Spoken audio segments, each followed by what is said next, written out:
Drexton.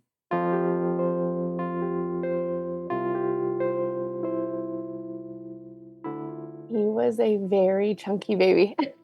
Very chunky baby, and he had blonde hair and bright blue eyes. Welcome to Still a Part of Us, a place where moms and dads share the story of their child who was stillborn or who died in infancy. I'm Winter. And I'm Lee. We are grateful you joined us today. Please note that this is a story of loss and has triggers. Thanks to our lost parents who are willing to be vulnerable and share their children with us. If you're listening to this podcast, just know that on our YouTube channel there are pictures and videos that are related to the stories that are being shared. Subscribe and share it with a friend that might need it, and tell them to subscribe. Why? Because people need to know that even though our babies are no longer with us, they're still a part of us.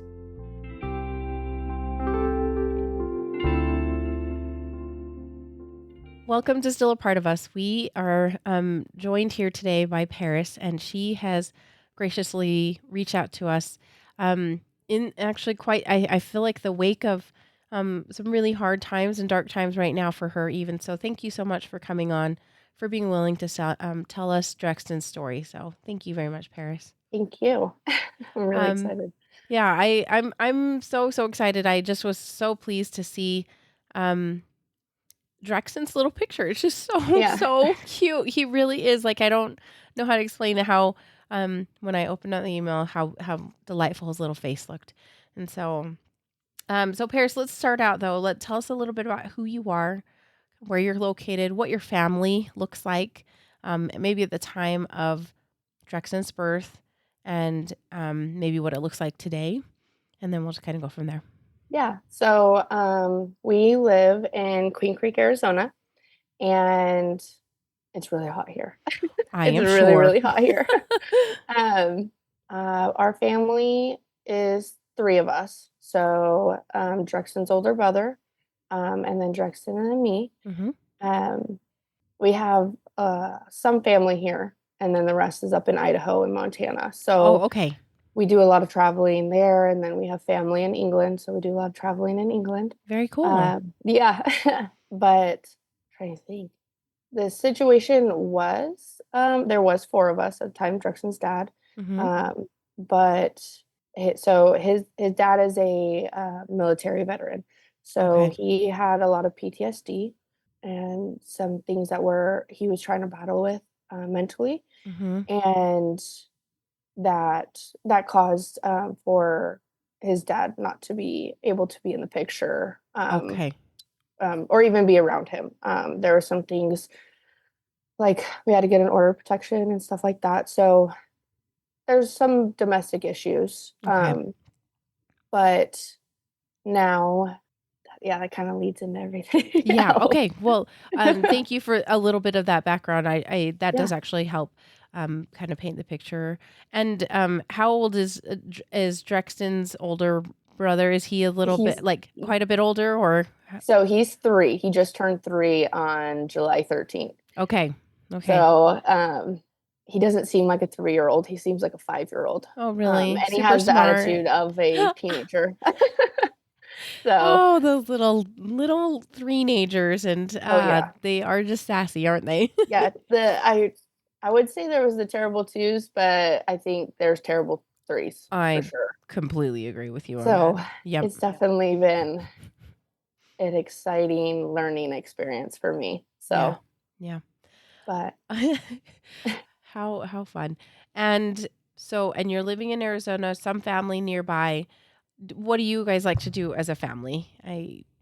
We really like to spend time with my family. So his Gaga and Pop. Yeah. And it's so hot here. It's so hard to get outside sometimes. Yeah, so totally. Occasionally when it's a little bit cooler out, we'll go like to the zoo or to the science center, or they have like a little art museum here that's very like interactive with kids. Nice. Which is one of my oldest son's favorite place to go. But when Drexton was alive, the zoo was his thing. I don't know what it was. I think it was just the walking around kind of thing. Yeah. But yeah, it's just mostly hanging out with family. Cool. Just kind of doing new things and trying new things and letting the kids see different things. But if we had to pick anything, it'd be the zoo and the pool. we're in the pool and the water parks and the splash pads all the time because it's so hot here. Yep, I was gonna say you gotta stay cool somehow. We're Exactly. not as bad as Arizona. We're in Utah, but man, it gets hot. It's been a hot summer, and so Yes, you it just feel is like, horrible. Oh, okay. And then one other thing that I wanted to ask is what, in relation to the time that we are recording this episode, when was Drexton born, and also when did he pass away? So Drexton was born on November 3rd of 2023, and he passed on June 1st of 2024. So very, very recent. Kind of very recently. And once again, I just am so surprised that you felt like you wanted to tell his story and capture all of your memories with him. It's definitely hard. Yeah. There's good and bad days for sure. Yes, for sure. Okay, well then, I want to tell me, were you guys planning on getting pregnant? Was he planned? No. Was he okay? He was not planned. Okay. He was a surprise. So kind of a little backstory. Cash actually has a different dad, and I actually never wanted children. I was a nanny for a really long time, and those were my children. Yeah. And so I separated from Cash's dad, and when I met Drexton's dad, I didn't want any more children for a very long time until I finished with the police department and the academy and all that kind of stuff. Well, things happened, and I found out I was pregnant, and I think because of that, kind of put some life things on hold. Yeah. So, yeah, like the police academy, that's a big deal. Yeah. Like that's I didn't hard. want any more children until after. And after I became a mom, it kind of opened a whole new world that I was meant to be a mom, and I love being a mom. Yeah. But I wanted to finish some career stuff first before ever thinking about having another baby. But yes, he was definitely a surprise. Yeah. Okay. So you were sort of together, but sort of not also, like it was. So me and Drexton's dad, we were together, but we were kind of still figuring out the ropes of our relationship, and I was still kind of learning more about him and about, his PTSD and stuff like that. And it wouldn't have been the right time, but apparently God had different plans. So Yeah. Okay. So so you got pregnant, and so Drexton's dad was sort of in the picture. Did you tell him? Was that something? I guess tell me when you found out and what your reaction was. And so we were together. It wasn't like we don't know if we're together or we're just trying to figure out things out. We were together. Okay. And at that point, when I did find out I was pregnant, he was very excited. Because it was a talk in the future about having kids. Oh, okay. And so he definitely was very excited. And we just kind of had to start getting things and ducks in a row, if that made sense. Okay. So I had to change some things. He had to change some things. And then we were together during that whole pregnancy. So it wasn't till after Drexton was born is when issues kind of started to arise more. Okay.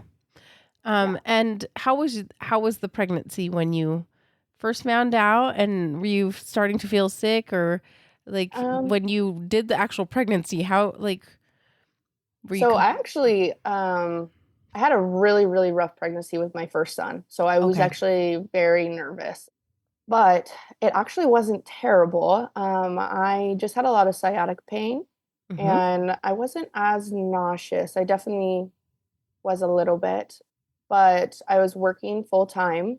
And at that time I was working at a family doctor's office, family practice. And so it was really fun because a lot of the kids that would come through in there would like always try to touch my stomach and be like, make a move. And I'm like, I'm trying.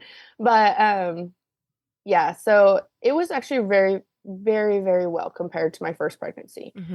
Now, when I started getting up to about 27 weeks, well, I guess I should probably go back.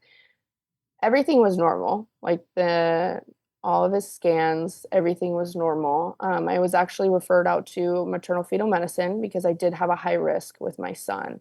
So my Okay. regular OB sent me to maternal fetal medicine. Okay. And my story is a little bit different because I Mm-hmm. have also, like, the reason I went to maternal fetal medicine too was because first, Cash was a huge baby and he was born a month early. Like, he was already almost 10 pounds. Oh, Yeah, so he was a very, very big baby. yeah. And I also have a immune disorder that's called mast cell activation syndrome. Okay. Mm-hmm. So you aren't really supposed to have children. Your body actually rejects having a pregnancy with this autoimmune disease. Mm-hmm. So, Those and usually, it, I assume those usually end up in a miscarriage or something. Is yes, that correct? yes, Okay. yeah. And the pregnancies are usually very, very hard and have Mm. some issues. So I was being monitored a lot for that.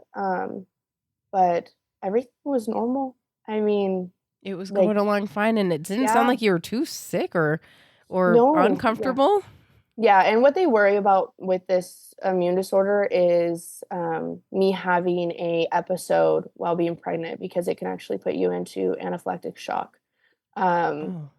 and it can be kind of dangerous, and you catch different like colds and infections easily, Mm-hmm. Mm-hmm. more easily than the average person. Yeah. So I got referred to maternal fetal medicine, and the only hiccup we had was the glucose test. So originally, we always did like the A1C testing, like the blood test, Mm-hmm. and that Mm-hmm. was it. So we would test it every other day, at the same time every other day, and that's how I did it with Cash.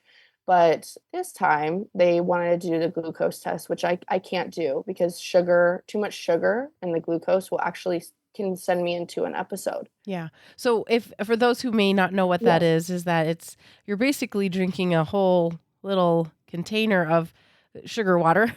Yes. And then they let you wait for an hour or so, and then they draw your blood just to see how much Yes. your body has cleared is what. And so for your situation, it would have been dangerous to actually do that. So Yes. they were monitoring, it sounds like your actual glucose, like a finger prick type of a No, so test. we would actually draw blood. Oh, you would draw blood Yes, that often. yes, Holy cow. yes. That Ooh. was with Cash. We drew blood. It felt like Whoa. constantly. Yeah. And they thought I had gestational diabetes because Mm-hmm. he was so big and he Yeah. was ahead of schedule, and he never had that.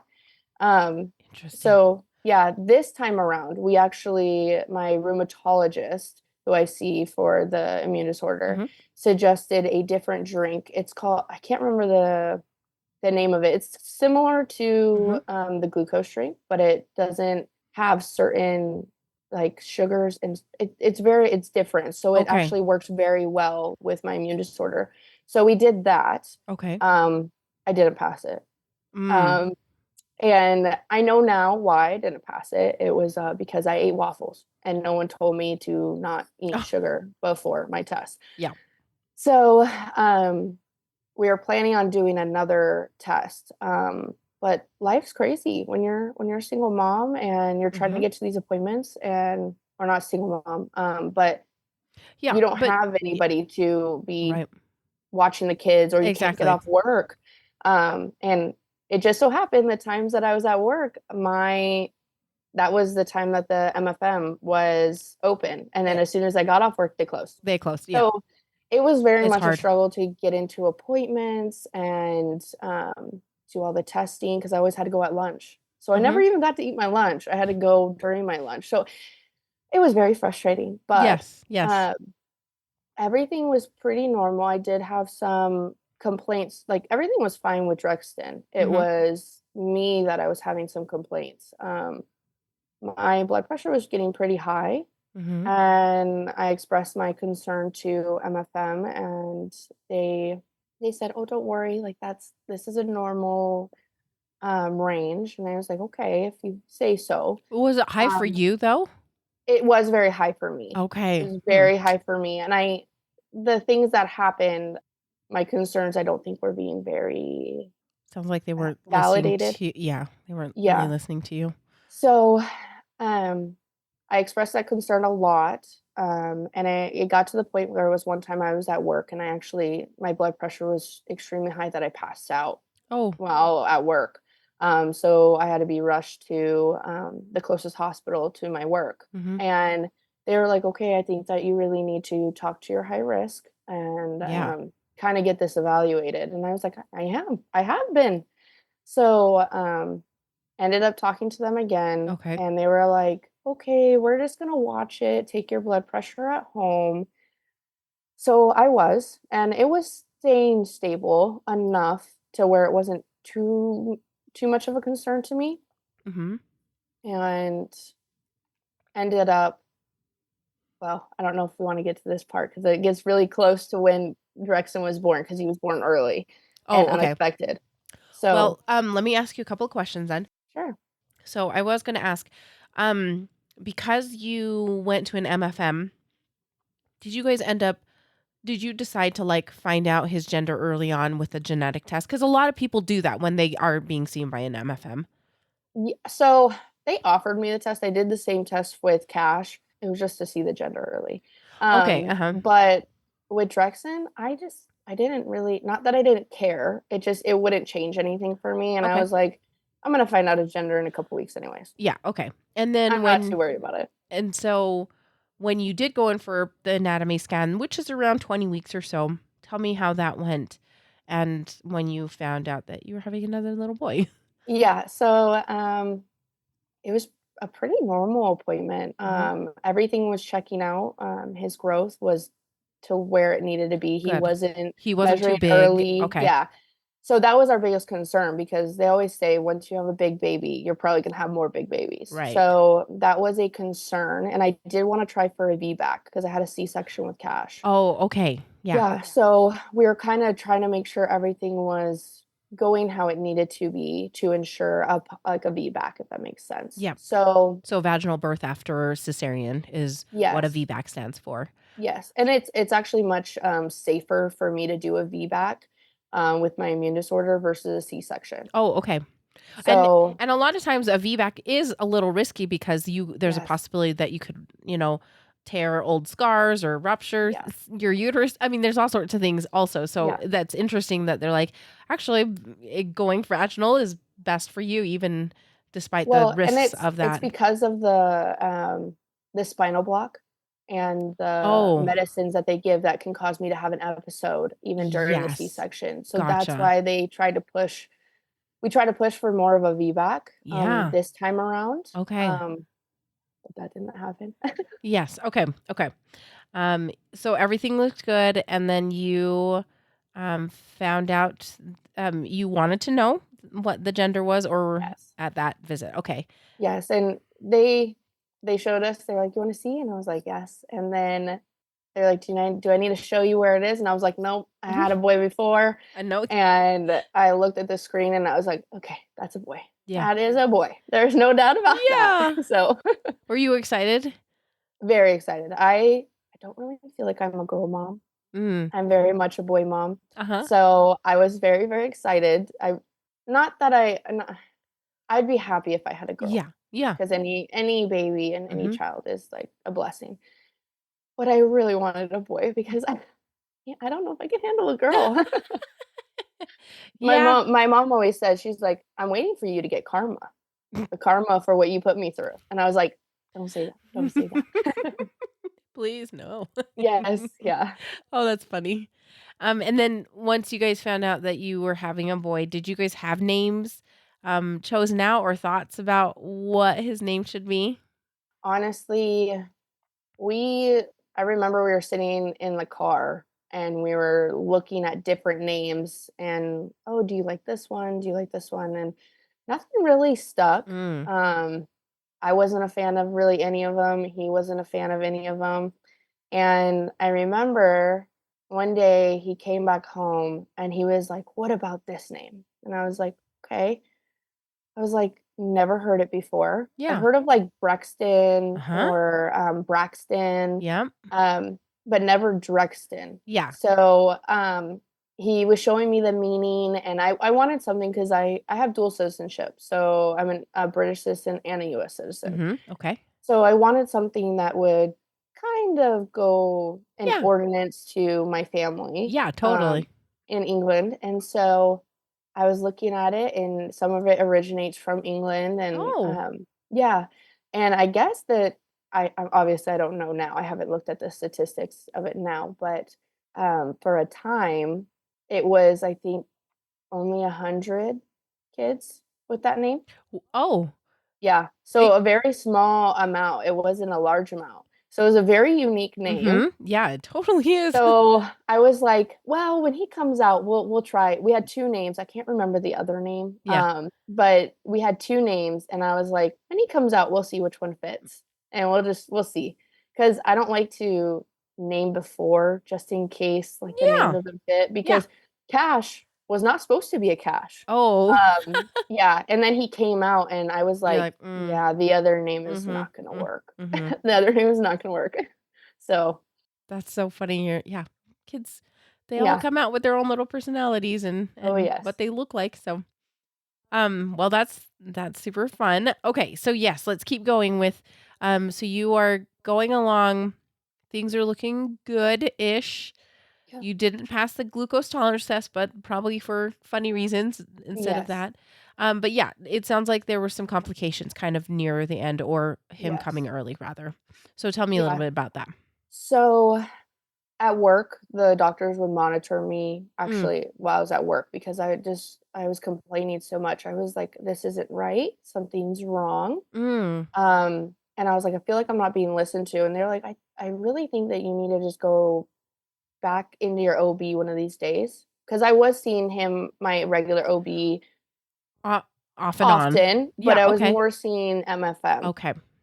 And so one day, I remember I was getting ready to drop Cash off with my mom so I could head into work. It was about like 7 o'clock in the morning. And I was like, you know what? I left pretty early it's like I'll be getting to work pretty early. I'm just gonna stop by the OB's office because I'm just not feeling well. Like Okay. I had the worst headache, blurry vision. I couldn't really well, I'm missing something. They did order me the urine test to test Okay. for preeclampsia, so the 72-hour collection. Yeah. And so I did that, and the results weren't back yet. So, And about how many weeks was this?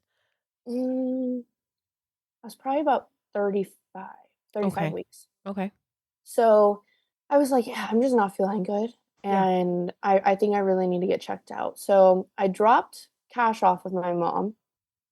Well, I'm mixing up the time frames here. There was so two days before this happened, before him being born, Mhm. I went into my OB and I was like, I need something. I need something to take these headaches away or at least ease them.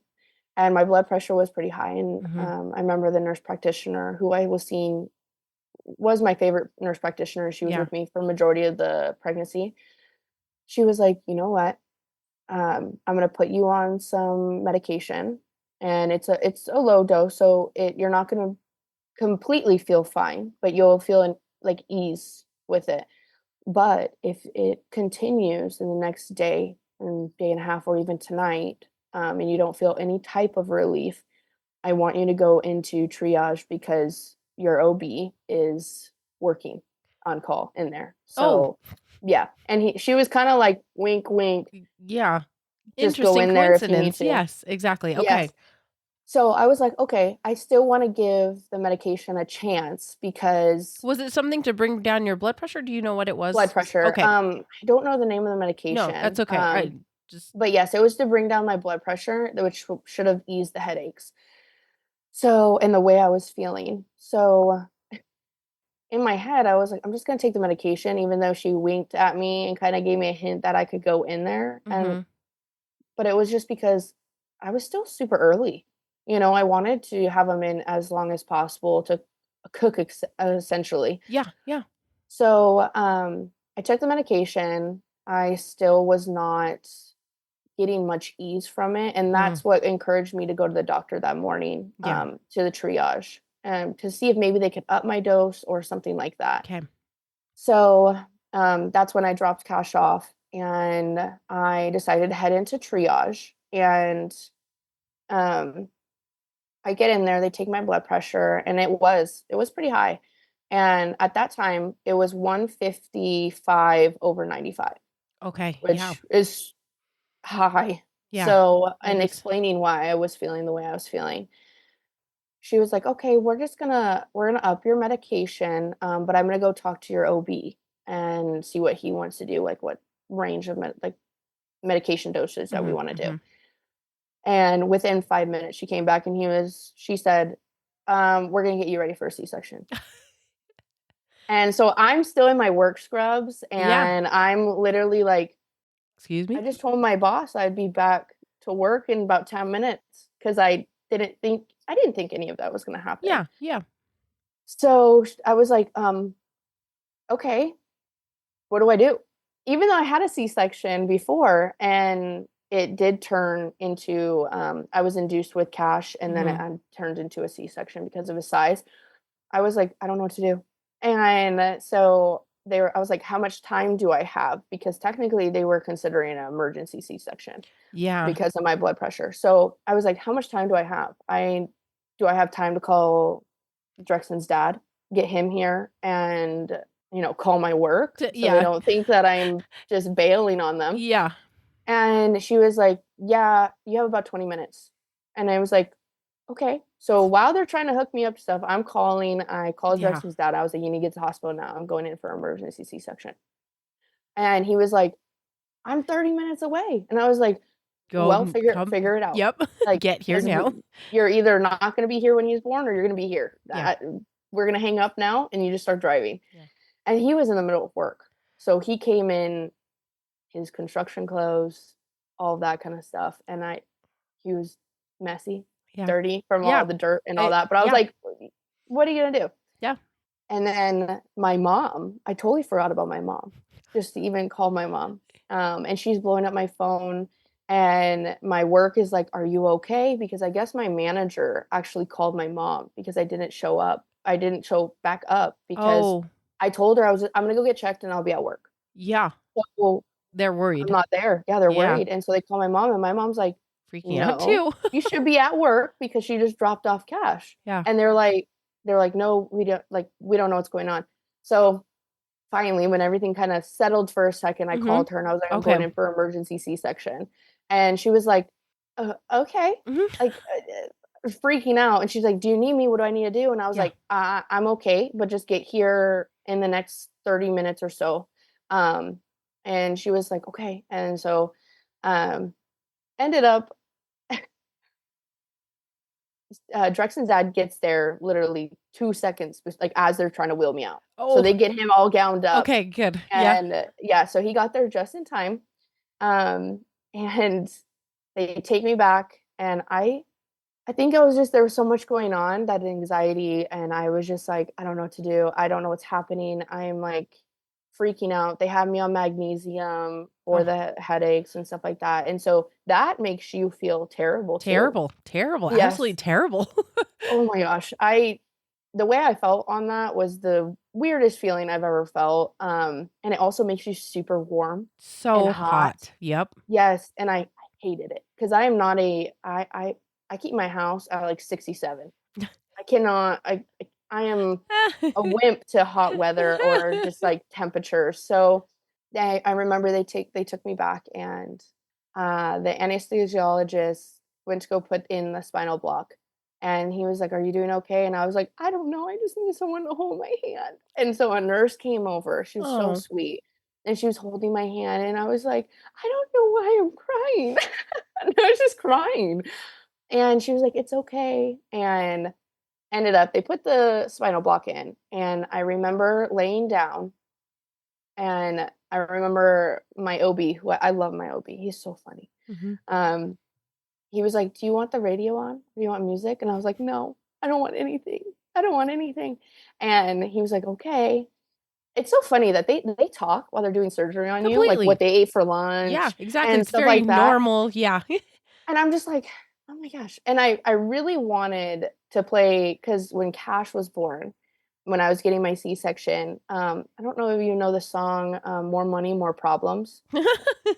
No, I Yeah, don't, but but in it, it says, "I'm coming out." I don't know how to if you look it up, you'll hear, like, I'm coming out. I don't even know how to describe it, but yes, I know yes, exactly which song now yeah, that you say that. Okay, yes. yes, and he literally came out as they were saying that. Oh So my gosh, that's that's Cash's song. So I so was like, I was funny. really hoping that a cool song would come on Yeah. for Drexton. No, it was quiet. All I could hear was them talking and all that kind of stuff. And I remember laying there and I looked at the nurse and I said, I'm gonna throw up.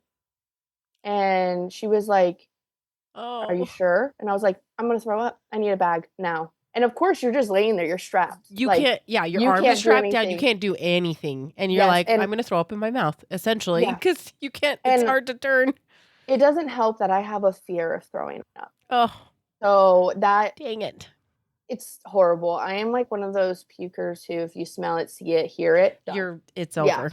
yeah. So I I remember I was like, I'm gonna throw up. I need a bag. I need the bag now. So I turned my head and the anesthesiologist was like, it's okay. Like if you need to puke, go ahead and puke. And I was like, no, I can't puke. I promise I'm not gonna puke. And he was like, you can puke. It's okay. And I was like, no, no, no, no, no. You don't understand. I'm not gonna do it. I promise you right now I'm not gonna puke, but I need to puke. And he was like, okay. So they held a bag next to my head because they really thought I was gonna puke. And Yeah. I did too. But I kept telling myself, I was like, do not puke. Don't puke, Do don't not puke. puke. And I was like, I just promised the anesthesiologist that I wouldn't, so I'm not going to. I That's was like hilarious. determined. I should have just did it. I don't know what I was thinking. But they started cutting and all that kind of stuff, and they Mm-hmm. brought Drexton's dad in, and I was more awake because with Cash, I was in labor for 26 hours. So Oh, by the time I had my you're, C-section, I didn't you're, even see him when he came out. you were probably I just heard exhausted. him. I was so tired. Yeah. So this time, I mean, I was awake. Yeah. I was originally supposed to go to work. So Yeah. I was all had energy. I obviously didn't feel great, but Mm-hmm. like I was awake enough. Yeah. And so I was watching what was going on, but I was also trying not to puke. So there's just a lot going on. And all of a sudden, I heard my doctor and he was like, all right, he's out. And I didn't really hear him cry at first. Mm-hmm. And then I did. And he had this like extremely loud cry. Like Oh, it's still like burned in my mind. And I remember just like looking around, I was like, where is he? I want to see him. And there's this really cool picture, which I'll put in for you guys so you can mm-hmm. see it. But he's actually holding on to the instrument Oh, as they're pulling him out. He's no holding on way. to the instrument. Yes. It Oh, was the that's rad. coolest thing. Yes, it was the coolest thing I've ever seen. And he would not let go. Oh And I my gosh, remember that's so funny. all the doctors and like the nurses that were in there, they were all laughing. And my doctor was like, he won't let go of my instrument. And I was like, I don't know what to tell you. Like, That's his good, personality strong. already. Yes. Yes. And so, I requested that they didn't do, and well, my OB knows that I wanted delayed cord clamping as long as possible. And in the OR, you can only do it for so long. Okay. It's not like a vaginal birth where you can let it go white, if that makes sense. In Mm-hmm. the OR, you have to, I think you get a matter of like 2 minutes or Okay. whatever. So he did it as long as he possibly could go for. And they got him all like not cleaned up because I didn't want all of the Yeah. what's it called? Just that kind of milky white. Or is it not I know yeah, I'm it's that coating that is Yep. on them to protect them. I didn't really want that wiped off. Like I didn't want them to have a bath or anything like that. Yeah. So they kind of took off all the blood and stuff like that. And then I didn't hear the conversations that were being had behind me Mm-hmm. while I was waiting, but I do have videos of him in the warmer, and Mm-hmm. this will come into context later on, but he didn't really pink up. He would Oh. cry, but he was still very like blue and purple. Oh. Okay. And which now it all makes sense. At the time when I watched the videos, I was like, why is he not pinking up? Like Yeah. the video, like he should have been pinking up by now. But he was crying. And he was kind of having those, it's like labor kind of breathing. Yeah. I mean, Which and that's like kind of right. He's 35 Yes. weeks, so right. Yes. So he was just 36 weeks. He just 30. turned Oh, 36 okay, weeks. okay. So he was still early, and they were thinking about taking him to the NICU. Yeah. Depending on his like glucose and his sugar levels and all that kind of Yeah. stuff. But I couldn't figure out. I was like, man, it's taking him a really long time to pink up. Like he should by now, with how much time went by, he shouldn't be blue or purple. Yeah. So he wasn't oxygenating the rest of his body correctly. Yeah. And so at the time, that wasn't a thought in my mind because I didn't see the videos till later. But after a while, when they were sewing me back up, they brought him over to me, and I have a couple of like really cute pictures because he was crying like crazy. And then as soon as he touched my face, they brought him over to me, and he just like went right back to sleep. And it was just such a calm feeling.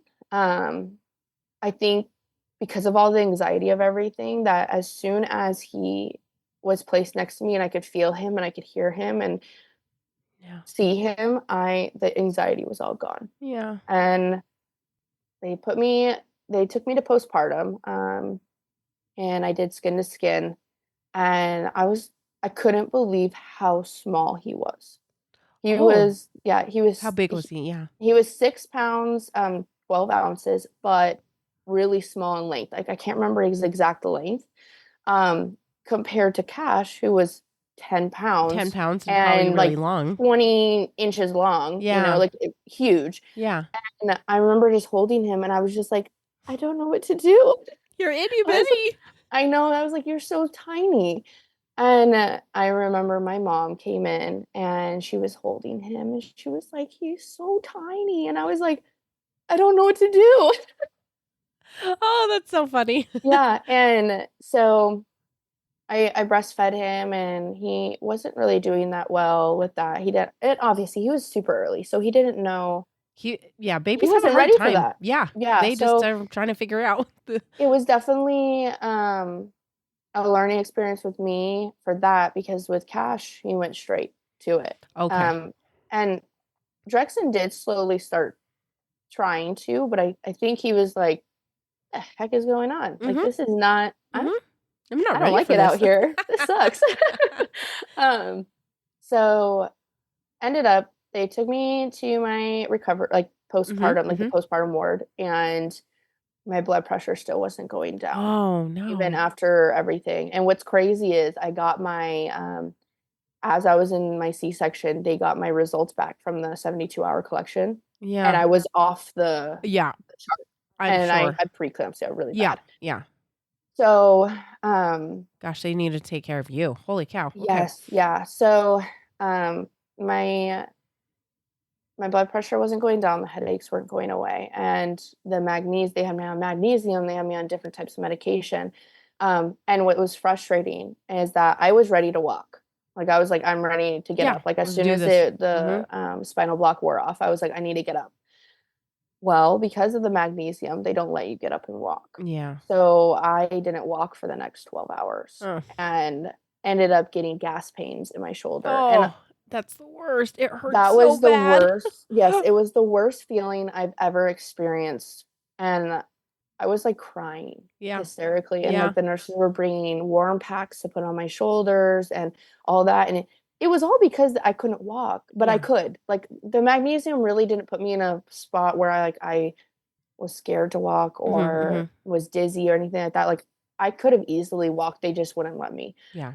So, ended up, they got me to start walking after the 12 hours, and they said it would help the gas pain. It did not. It did not. That was probably the worst.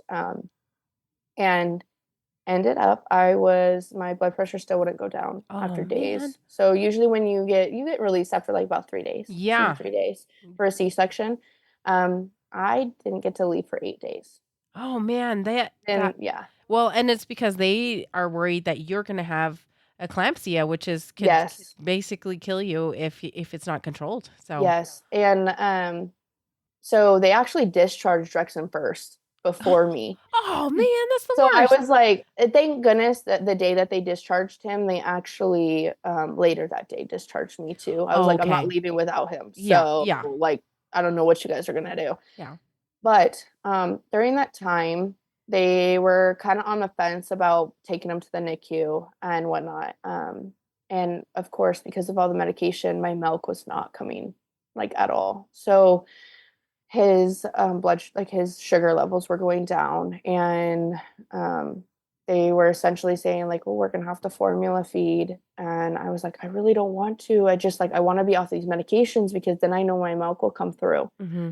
And they were like, and the reason I didn't want to start him on a bottle right away is because I had trouble with Cash, because we started a bottle and then he would have trouble going to the breast. So I was like, I want to try. I really want to try. And I did breastfeed Cash for a very long time. It just was a struggle and lots of lactation consultants.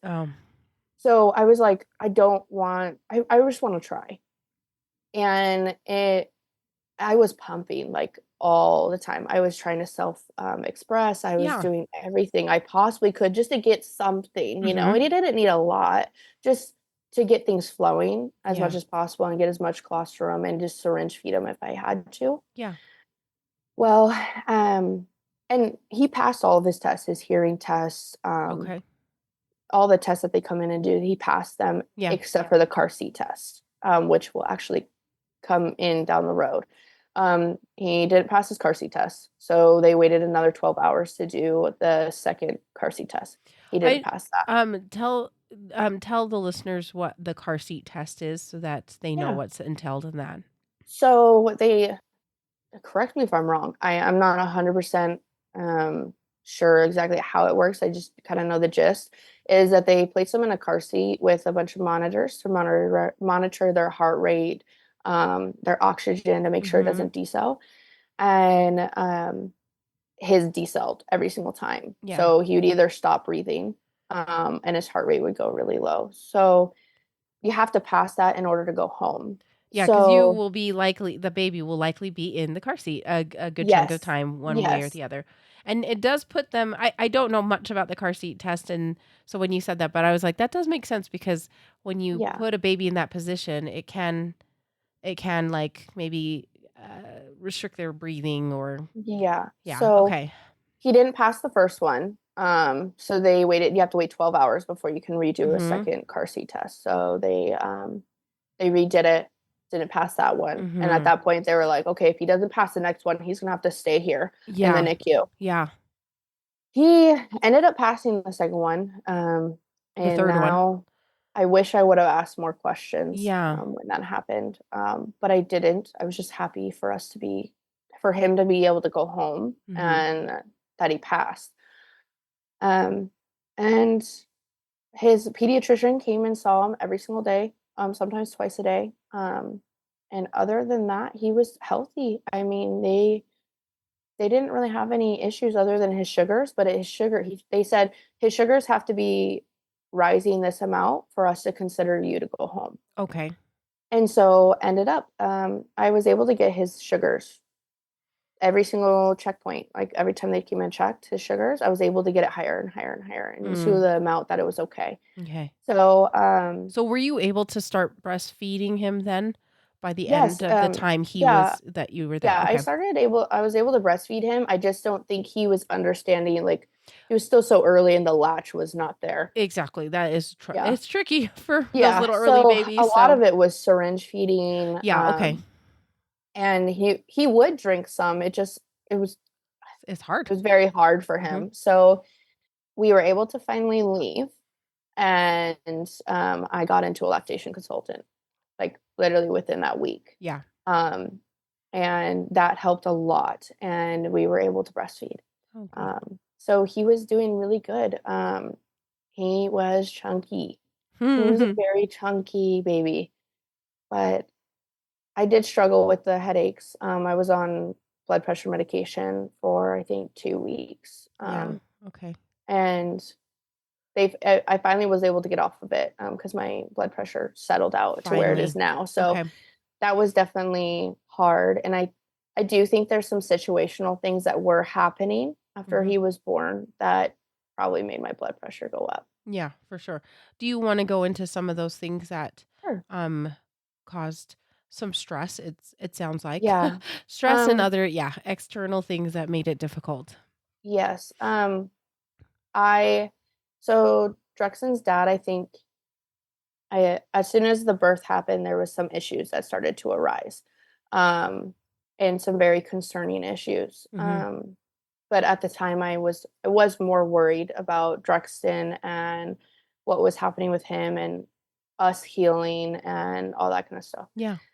I didn't realize how bad the PTSD was because I've never experienced it to the extent it turned into. So he was dealing with a lot of like psychosis from it.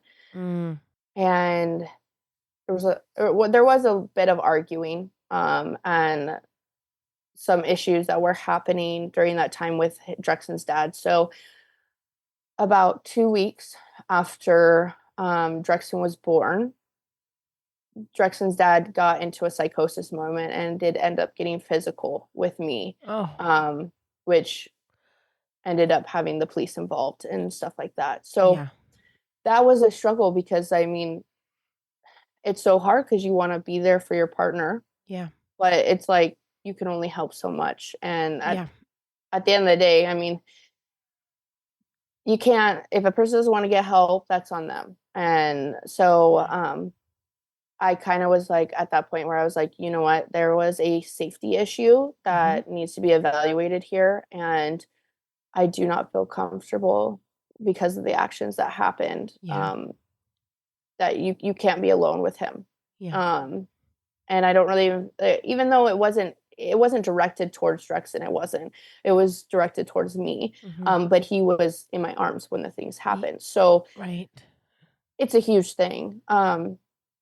And ended up there after 2 weeks of that, there ended up being another physical event. So it was just I couldn't let things continue to repeat themselves. And so that's when the order of protection came about.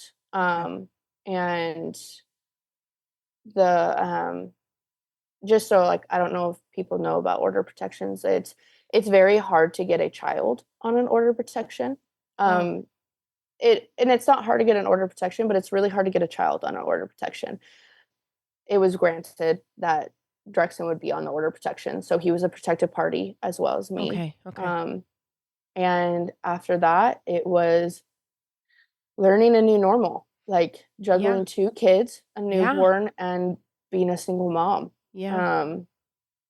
And it was definitely very hard, but I didn't let it stop me. So I decided to go back to work, and I didn't go back to the family doctor's office. Oh, okay. Yeah. I had my maternity leave, but I was supposed to get a raise and I didn't. And I couldn't support my family on that type of pay.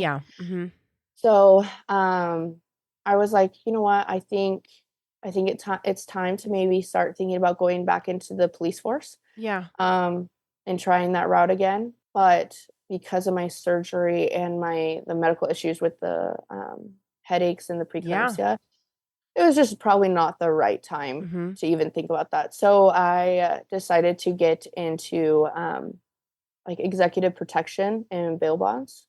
So I was doing that, and I still am. But I got into that business, and it's definitely the closest thing you can to being an officer. We just don't carry a badge, but we still have to deal with the same type of people. So that's been my life. Raising 2 kids and doing that. So and I suspect that has been, I mean, that's probably been very difficult, and it sounds like you have family and a support group. I mean, not a support group, but like a support system to help you in this is probably like, oh my goodness, like you said, now I have an infant and this has been changing, and that's a lot. It was hard because actually my mom and my stepdad were planning on moving out of state, so I was like kind of preparing myself, like, I'm going to be the only one left here. Yeah. I was like, I really needed to make sure ducks were in a row before they left because that was my support system here. Yeah. And so that was very hard, and my job is very emotionally taxing. I mean, I aid law enforcement, I aid with the US Marshal Service. So there's a lot of things that are very taxing, and then to come home and then have my Drexton and then a 2-year-old, it was very hard to go from work mode to mom mode. Like, Yeah, okay, it's because time mom to mode do is a this. full-time job too. Yes, and it's very, very hard. But I figured it out, Mhm. and I was like, okay, I have the hang of things, and we're just kind of living. This was our family, Yeah. it was just Yeah. the three of us, Yeah. and everything was going really smoothly. I was actually ready emotionally for my mom and my stepdad to move out of state. I Okay. was kind of I got in the right headspace for that. Yeah. You do Um need to prepare yourself mentally, I think, yes. for that kind of thing. Yeah, and When did they move out of the state? so they were planning. They were like literally they sold their house Oh, 3 months before Drexton passed. They sold their house and they were yeah. getting ready, and they were just trying to finish up making sure their house in Idaho was figured out Ready. and ready because there was some issues with that. So it was a waiting game, and literally the Friday that Drexton all this stuff happened with Drexton, they were literally leaving that weekend to move. Yeah, so it was crazy. Yeah. So when you started going back to work though, and you said you took some maternity leave, how Yes. long did you take off to heal? I mean, Um, I just want yeah. to point out you had a C-section, you're dealing with the eclampsia stuff, and that can do a number on your body and everything, and then making sure that Drexton was healthy and getting bigger, like you say, getting chunkier. Yes. Well, I'll kind of put it into context because originally I was going to go back to trying to get on with an agency, of course, but I actually did the physical test at 6 weeks Oh, okay. after my C-section, which is 6 not weeks. okay. No, that's Um, fast. That's the yeah. yeah. So after I did that, I was like, okay, I think I need to wait a little while. Yeah. My body, I was fine, but I knew my body was like, you are Mm, pushing the limit, yeah. girlfriend. Like Yeah. you need to slow it down. Okay, And okay. so I tried to get back into work as soon as the like around the 8 weeks. 'Kay. And that's when I was having those meetings with the family practice. And then I was like, you know what? Time to move on to bigger and better things. And I got hired with this company when I was about 13 weeks postpartum. Okay, okay. Yeah. So, but still I mean, just a few months after. Yes. Okay. Yeah.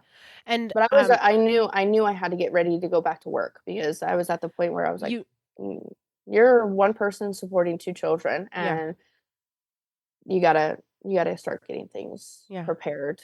So And then was your mom and stepdad helping watch, the kids yes. when you did start transitioning back to work? Yes, so they would help, and then I also had a nanny that would come in. I had 2 nannies. One, stayed until he was about 4 months old. Okay. Mhm. So she would come over whenever I was working, and it was also nice. She had a little boy. She was a Oh, single mom, and she had a little boy, so our 2 they boys would were the just same age, play. and they would play with each Mhm. other, and it was great. So I definitely had a lot of support, and I had a lot of help in case I ever needed it. So I definitely took advantage Yeah. of that. Yeah, yeah, that's a blessing right there for sure. Yes. Yeah, and then we met the nanny that was currently watching the kids actually, moved out of state. Mm, So I was like, "Okay, I gotta find someone new." yeah. And I was interviewing people. I was very picky Yeah. on, nannies, and I preferred them to be in my home. That's what I wanted Right. at the end of the day, Yeah. is for them to be at my home. And I met Drexton and Cash's current nanny. Mm-hmm. And I don't know what it was. I just knew right away, like, that you're the right person for. Yeah, I just didn't. I felt I didn't have any off feelings or anything like that. I just knew. Um, so yeah, she became both the kids' nanny at about 4.5 months. Like, Drexton was about 4.5 months old when she came in the picture. Okay. So, and then she also has a little boy too. Oh, okay. So it was like perfect. That was They really were nice too. Yeah. Paris, so I do want to just make sure that I cover a couple of things that I've been thinking about. So how was Drexton as a little baby infant and how was he as he started to get a little bit older? I know that there was obviously, and this is kind of a side question, I know there was obviously some maybe some tiny concerns about him, not, like you said, not pinking up, or maybe some issues. Was he thriving? Was he doing okay? Also, physically and such? I did have some concerns, which does come up later, that were chalked out to be normal. I did notice that when he would feed, like, it's normal for a baby to, like, switch off breathing, when they're feeding, because they can't breathe at the same time. Yeah. But after he'd get done feeding, on the breast or even a bottle, sometimes it would take him a lot longer to get a breath after. Oh. You could pull the bottle out or you could pull your breast out, and he would take a long time to start breathing again normally. So I did ask his pediatrician, and she chalked it up to being normal. And I was like, okay, like, if you say so, you're the doctor here. I trust everything you say. Yeah. And he would get tired very easily. Like, and usually newborns and babies, they sleep a lot, but he would do tummy time, and he was already starting to try to crawl. So he was meeting all of his milestones that he needed, but he would get so exhausted, and he would just literally fall asleep while he was doing tummy time. Yeah. And she said that was normal. I mean, that's a lot of work for a baby. So I was like, okay, that makes sense. Yeah. His fingernails would sometimes turn blue. Like, the bed of his fingernails would turn blue. And I brought that to the doctor's attention, and she said, well, what's the temperature of your house? And I was like 67. And she was like, well, that's cold. So he's probably cold. And I was like, but he's sweating.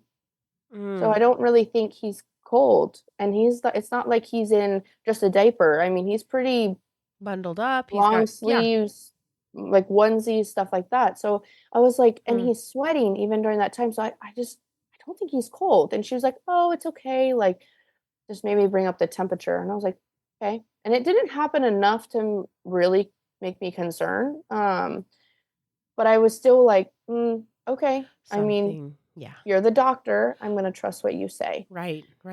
So,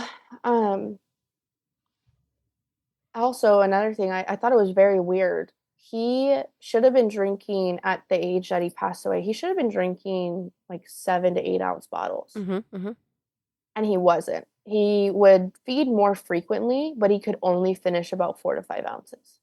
He was kind of spent after a certain point.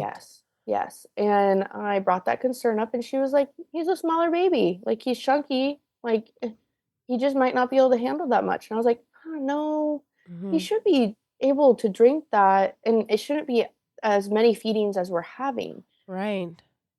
So again, chalked everything up to being normal. But other than that, like, he was a funny baby. Oh, really? Oh yeah, he loved to talk.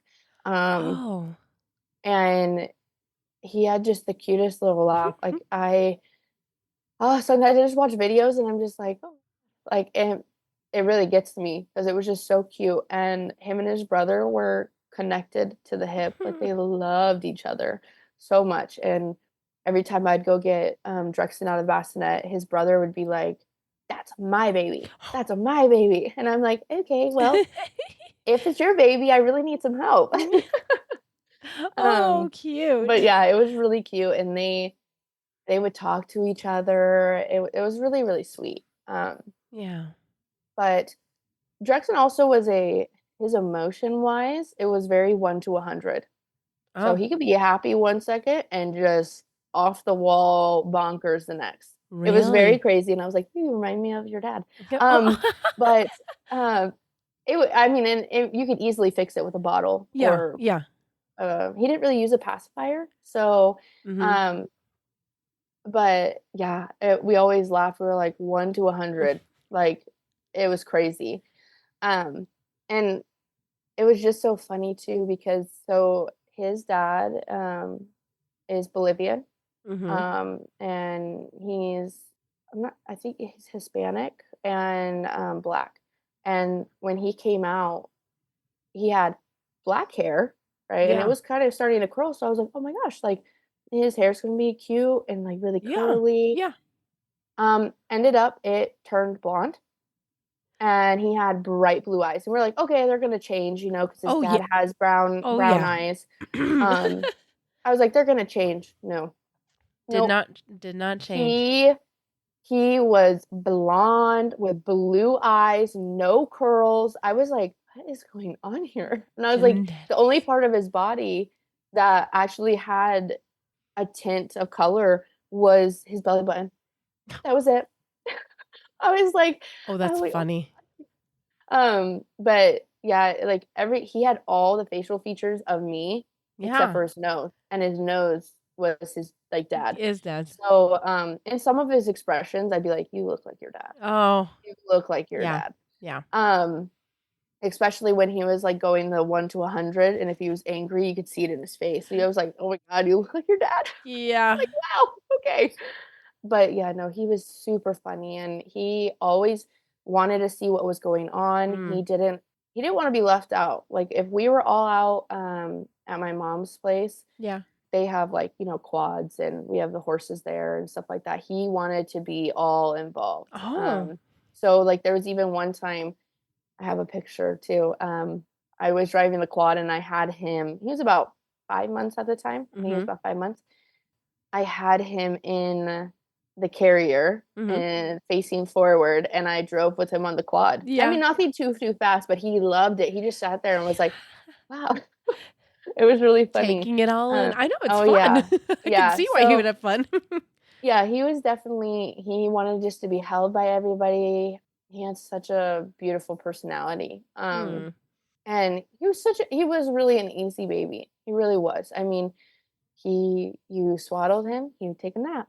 Like, he was already on, like, a strict like, both my kids were on, like, strict routines, Yeah. um, even right out of the hospital. I mean, it's really hard for, like, a newborn, but I tried to implement a routine Pretty when they quickly. were about 2 weeks old. Yeah. So I'd start bath time at about 7 and try to go to bed about 7:30, and he got to that routine very fast. Huh. So and it was really funny because I remember, um, I don't remember what we were doing. Oh, we were getting ready to, we were having the party for my parents to move away, so Oh, a going yeah, away a going a party, party. Uh-huh. and I remember my mom was like, "Man, he's really on point with his routine," because it hit 7 o'clock and he was, like, already starting to doze off. Oh, yeah. Yeah, so he knew his routine. His little Mhm. body was very aware.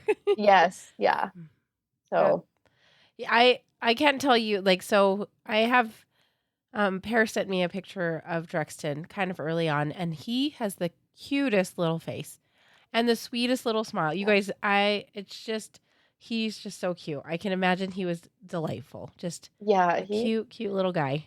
he's funny. He is really funny, and if I couldn't make him laugh, which was on a rare occasion, the one person that could make him laugh was his brother, Yeah. Yeah. and they would just talk, like, it was crazy. I had to sometimes stop them. I'd be like, "Okay, guys, we need to go," and they'd just be like, "Talk, talk, talk, talk, talk, talk," talk," and I'm like, "No, we need to go. Like, we have places we gotta go," and they just talk for hours if I let them. I was just That like, "Oh my goodness." that's really so sweet. That Yeah, what a fun bond between those yeah, two little brothers. it was really cute. Yeah. Okay, so I hate to bring up these next few this little bit of time, but can you tell us what happened as he got a little bit older? Yeah. So Cash went to his dad's house because he'll go on the weekends sometimes. Mm-hmm. And so their nanny would watch Drexton on Friday nights for me. And this was May 24th of 2023. And on Fridays, I usually drop Drexton off at her place from about 4:45, 5, and then she'll have him till about 12 when I get off. Yeah.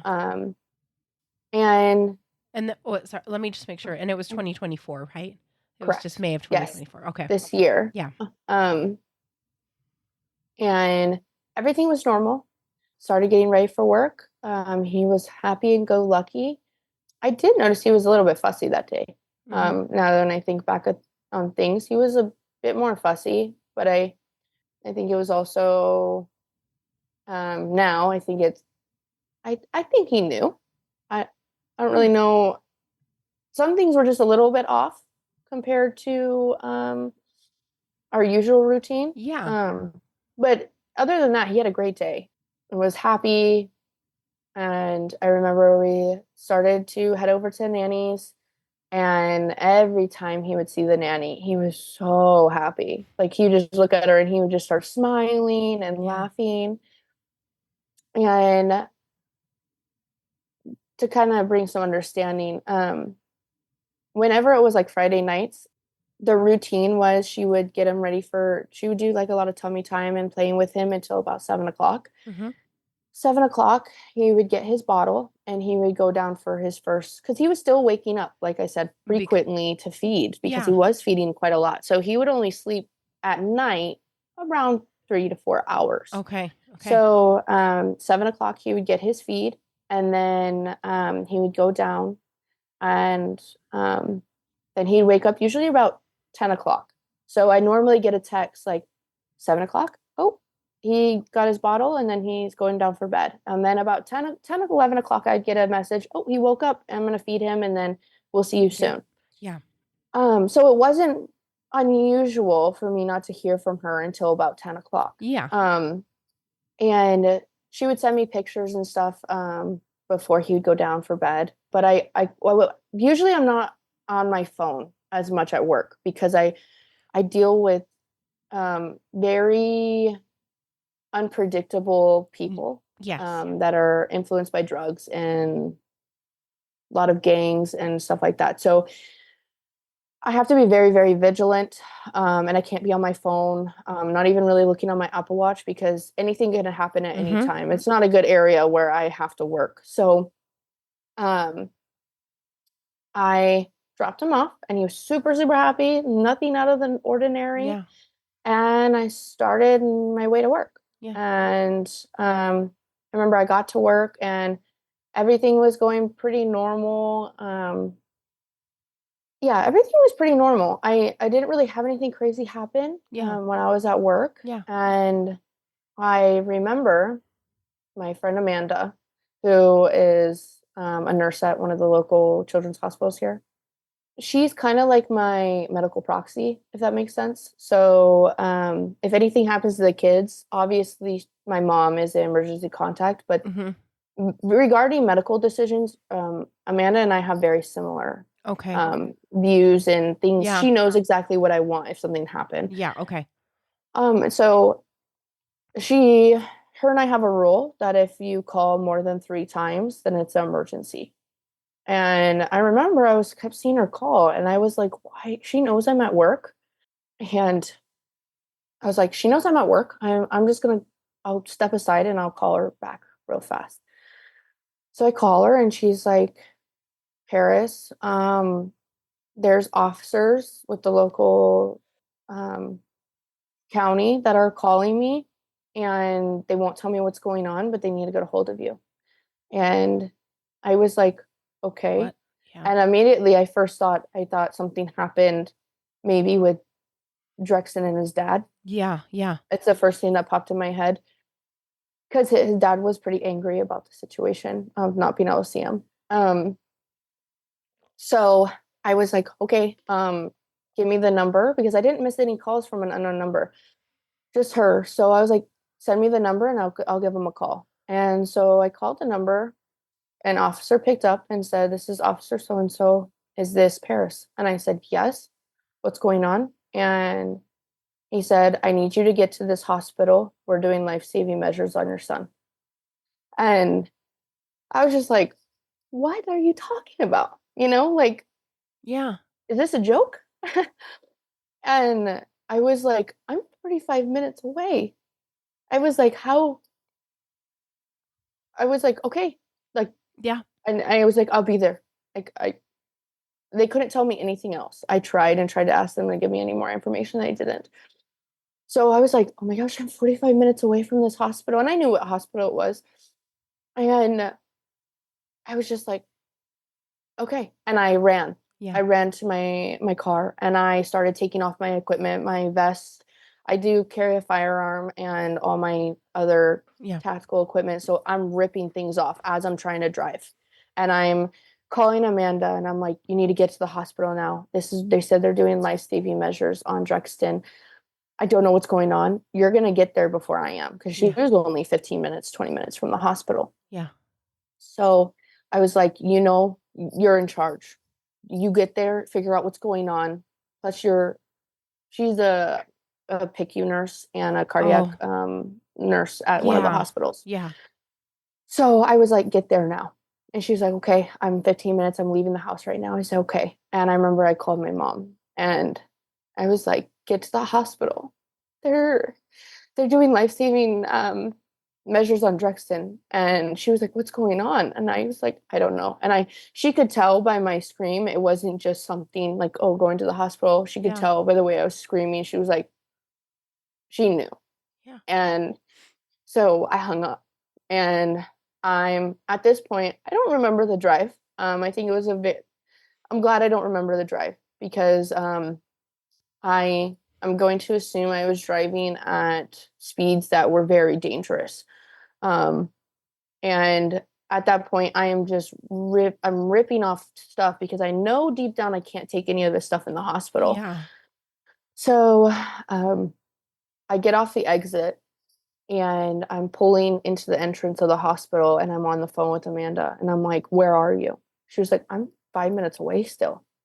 And I'm like, I don't know how I made it in that proximate time without crashing into someone, hurting someone else, or even hurting myself. Yeah. I don't remember. I just remember getting to the entrance of the hospital. And mind you, it was a Friday night. It was about 9 o'clock. So there's still people out driving. Yep. And so I'm not 100% sure how I made it there safely, or even got pulled over. I don't know how I did get pulled over. Yeah. And she was like, I'm literally about to pull in. And she was like, I'm like coming down the street. And I was like, okay. And I remember I parked and there was no close parking spot. So I parked in a handicap spot. And I remember I just got out of the car and I ran towards one of the entrances. And I look at the entrance and I'm like, this isn't the emergency room. And I was like, where am I? Like, I don't know where this emergency room is. I followed the arrows. And all of a sudden, I realized that's the woman and children's entrance for maternity and the other floors. And I'm like, oh my God. So I just take off running. I've never ran that fast in my life. I'm not a runner. And I remember I got to the entrance of the emergency room and there was just people everywhere.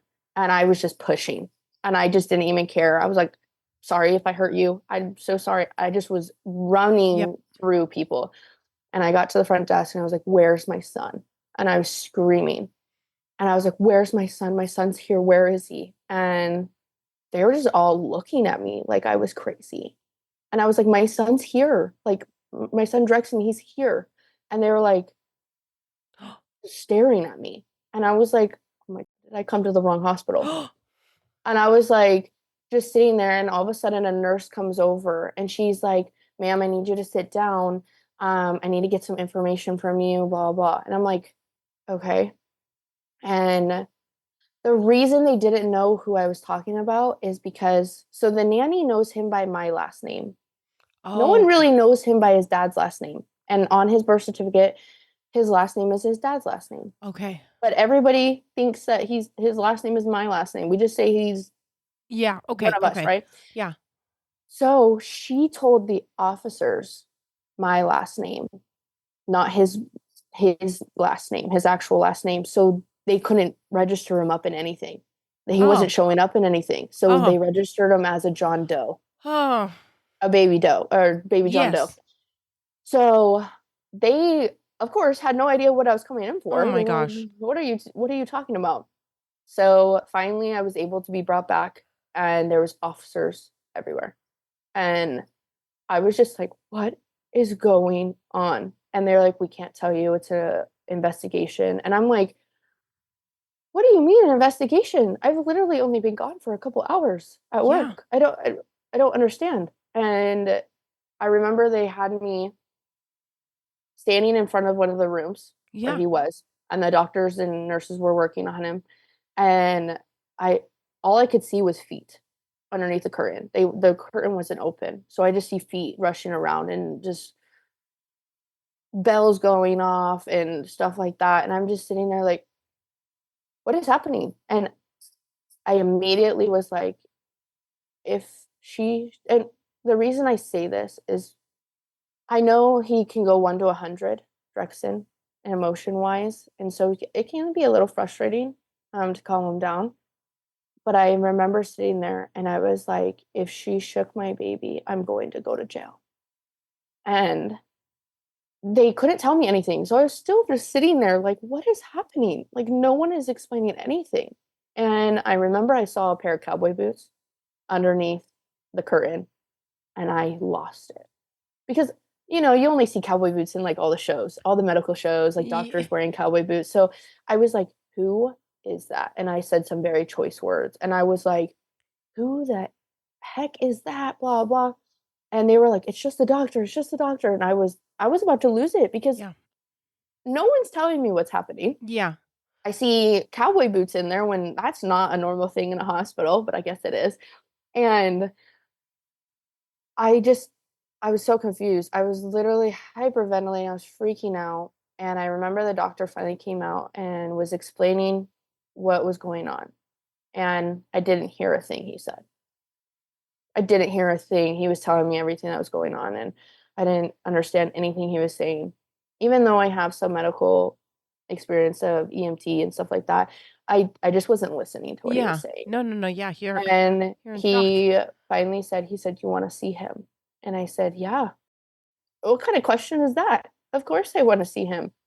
And so I run over to him and they said, he's stable, but we don't know how much damage. And we had to restart his heart twice. And I was like, but like what? I didn't even know what to say. Yeah. And so I'm looking at him, he's intubated and he's just laying there. And in my head, I'm like, open your eyes. Like, what do you do? Like, what is going on? And so I'm holding him. And I had to be very careful because I guess they had trouble intubating him. So they were just about to get him up to CT. And so they had him bagged. They were bagging him because they were getting ready to go up there to do some scans. And I remember I was just holding him and the doctor was like, he's stable. That's good. We don't really know what's going on. And I was like, okay. And I remember just looking at him and I just kept saying, I love you. And I'm so sorry. And I remember they were like, we have to get him up to CT. We need to get these scans. And then you can see him in the PICU unit. And I was like, I looked at the guy, the nurse who was bagging him. And I looked at him and I was like, please keep my baby safe. And he was like, I promise. And there's so many people during this time that was very impactful. And he was like, I promise I will keep him safe. And I was like, okay. But I didn't let go. Like they were telling me, like, you need to let go. You need to let go because we have to go. And I just didn't. Because I mean, like, how are you supposed to let go? You know, they tell you to let go, and I'm like, that's my baby. I can't let go. And so I remember the doctor started prying like my hands off of him because they needed to go. And I remember I just started like fighting him, and he just put me in a huge like bear hug, and he didn't let go. And I blacked out. I don't remember anything. I just remember the big bear hug and then sobbing. And then I remember coming to in a chair. And then there was my friend Amanda, my mom, and my stepdad, and a social worker and officers still everywhere. But I wasn't in the room anymore. I was like in a hallway. And so the social worker is bombarding me with questions. And I'm like, I don't even know what's happening. I don't even know what's going on. Like, what kind of questions was she asking you? She was You asking remember? like, were you ever in a dangerous situation? Just like the most bizarre questions. What was his routine? Did he seem normal when you dropped him off? All this stuff. And I remember just saying, why is the nanny not answering her phone? And that was the only answer I had to the question, to all of her questions. I said, why is the nanny not answering her phone? And I texted her. I said, why is PD? What's going on? Why is PD? Why is Drexton in the hospital? Mm-hmm. Never got an answer. And so they kept asking questions. I was like, he was normal. Everything was normal. Nothing was out of the blue. Nothing. And I remember, I think this is what brought me back. My stepdad, while the social worker was there, he was like, if I find out that she did something to him, I will be going to jail, and I will, whatever. Assuming you can figure out what I was trying to say. Yes. And I don't know what it was about that, hearing someone else say that. And I immediately looked at him and I was like, she would never do anything to him. She loved my kids more than her own. She loves my kids like they're her everything. She didn't do anything. And I don't know why. I don't know why that snapped me out of that thought of hearing someone else say that to then being like, no, I know. I know she didn't do anything. Yeah. So ended up we were sitting, they moved us up to the PICU waiting room. Okay. And an officer came in and we started talking, and he said, this is all I know right now. We're still investigating, but his nanny laid him down in the bassinet and he went to sleep, and she was checking on him every 5 minutes because he had a weird sleeping thing. Like he would sleep on his belly, sleep on his back, he sleep on his side. It was kind of all over the place. I didn't like when he slept on his belly, and neither did she. Yeah. So she would check on him and notice that he rolled onto his stomach. So she turned him back, and he went back to sleep. Yeah. So she went to, pretty sure what she said. I can't remember exactly, but either she went to go fill up her water bottle or throw in laundry into the washing, which was less than 5 minutes, which is crazy because all this happened in less than 5 minutes. Yeah. She came back and noticed that he was on his belly. So she turned him back over and noticed that he didn't try to go back to sleep. And she noticed he didn't flinch or anything, but he still looked normal. Like no secretions from his mouth, not blue. His lips were pink, everything. And she just knew. And she grabbed him out and started CPR.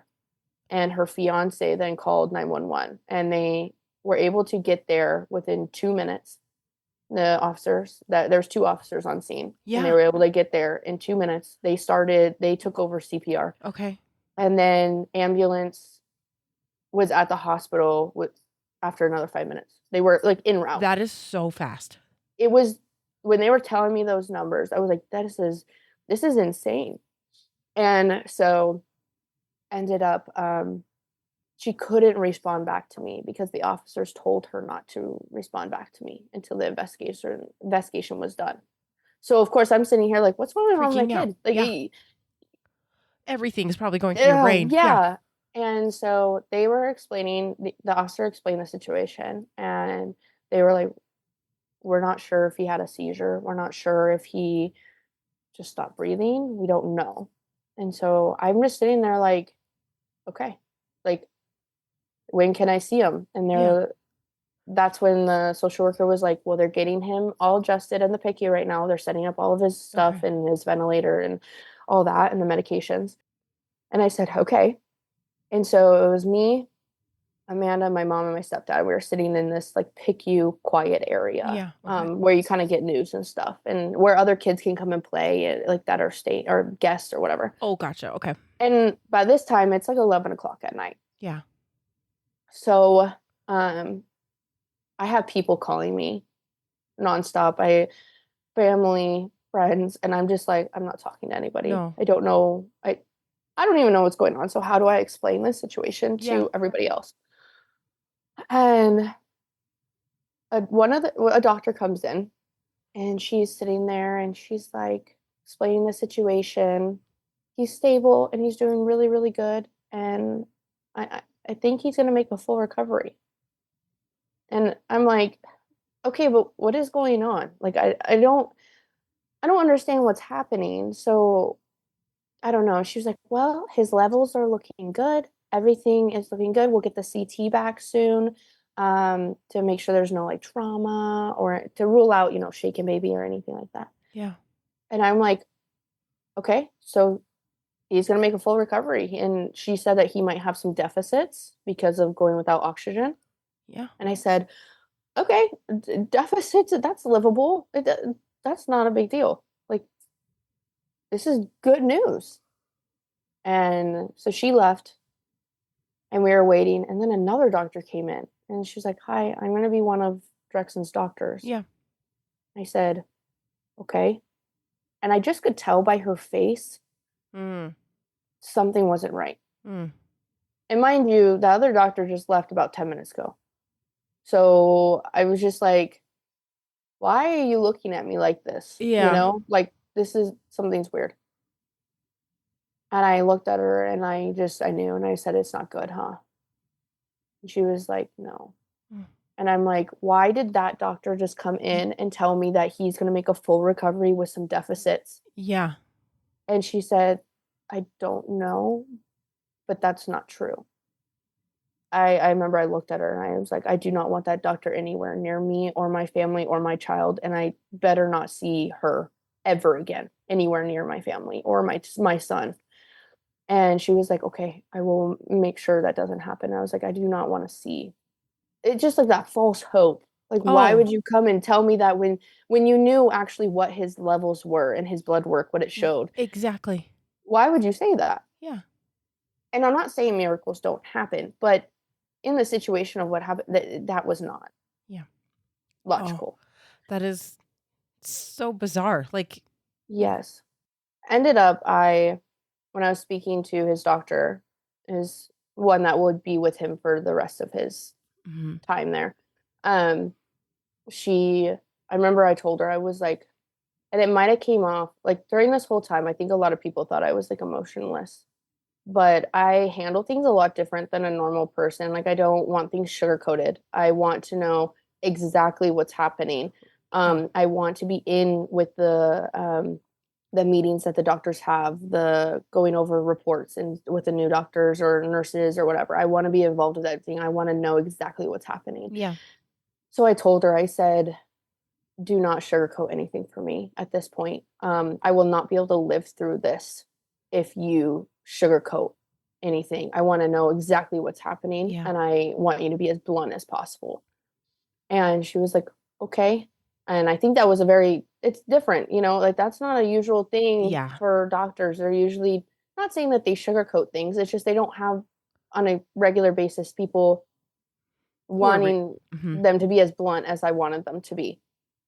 And she was like, they essentially, so the nanny did CPR, and that was good. She was the reason that we had as long as we had with him. And she did everything she needed to do. She did everything properly. But I guess they had to restart his heart twice. And they were able to get good rhythm back after the second time, and he was stable. But because his brain, even for the less than 5 minutes he had without oxygen, every second counts. And I didn't realize until this situation that every second counts for oxygen to your body and your brain. Yep. And she said that when they tested his blood, which they test, like, it's called like blood acid levels. It it was off the chart. It wasn't even measurable. And so the numbers that were shown to her were beyond livable numbers. And so I was like, okay, so what does that mean? And she was like, I can't tell you right now because I don't even know what this is going to look like. The numbers are showing me that it's not going to be a livable prognosis. And I'm like, okay, so what's the plan now? And she was like, he's getting everything situated. We can go and see him in probably about like 5 minutes after they hook up. They had to do a lot of different ports. So they had a port in his neck. They had a port in his femoral. And so they were like, we're just trying to make sure everything is where we need it to be in case something happens and we need to administer something or whatever. So I was like, okay. And she said, we're going to get the CT results back. And she said it looked like they got them. She just needed to review them. And then it's going to be a day by day kind of thing. But I will be honest, I do not see with the levels that he had, patients don't make it past make it to the 72-hour mark that's where we needed to do the MRI. And let the swelling go down. I said, okay. And so after a little bit, they did let us in there. And I just remember there was just tubes everywhere and just IV monitors going off. And I just looked at him and I was just like, oh, this is not my kid. And I didn't know what to think. I just sat there with him and I was just like, I don't even know. But the biggest thing was, so his pupils were dilated and fixed, and that's usually not a good outcome. But he was initiating all the breaths on the ventilator and overpowering the ventilator. So that's a really good sign. And so again, it was just a waiting game.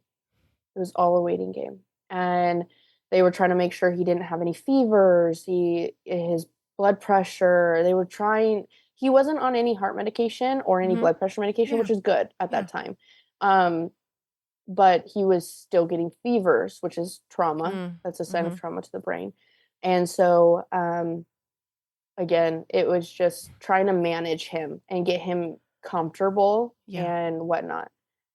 And so I didn't sleep at all that night. I remember I was just up and down all night. And my friend Amanda stayed with me because I'm not saying I didn't understand some of the things that the doctors are saying, but I needed her to turn that talk to English for me.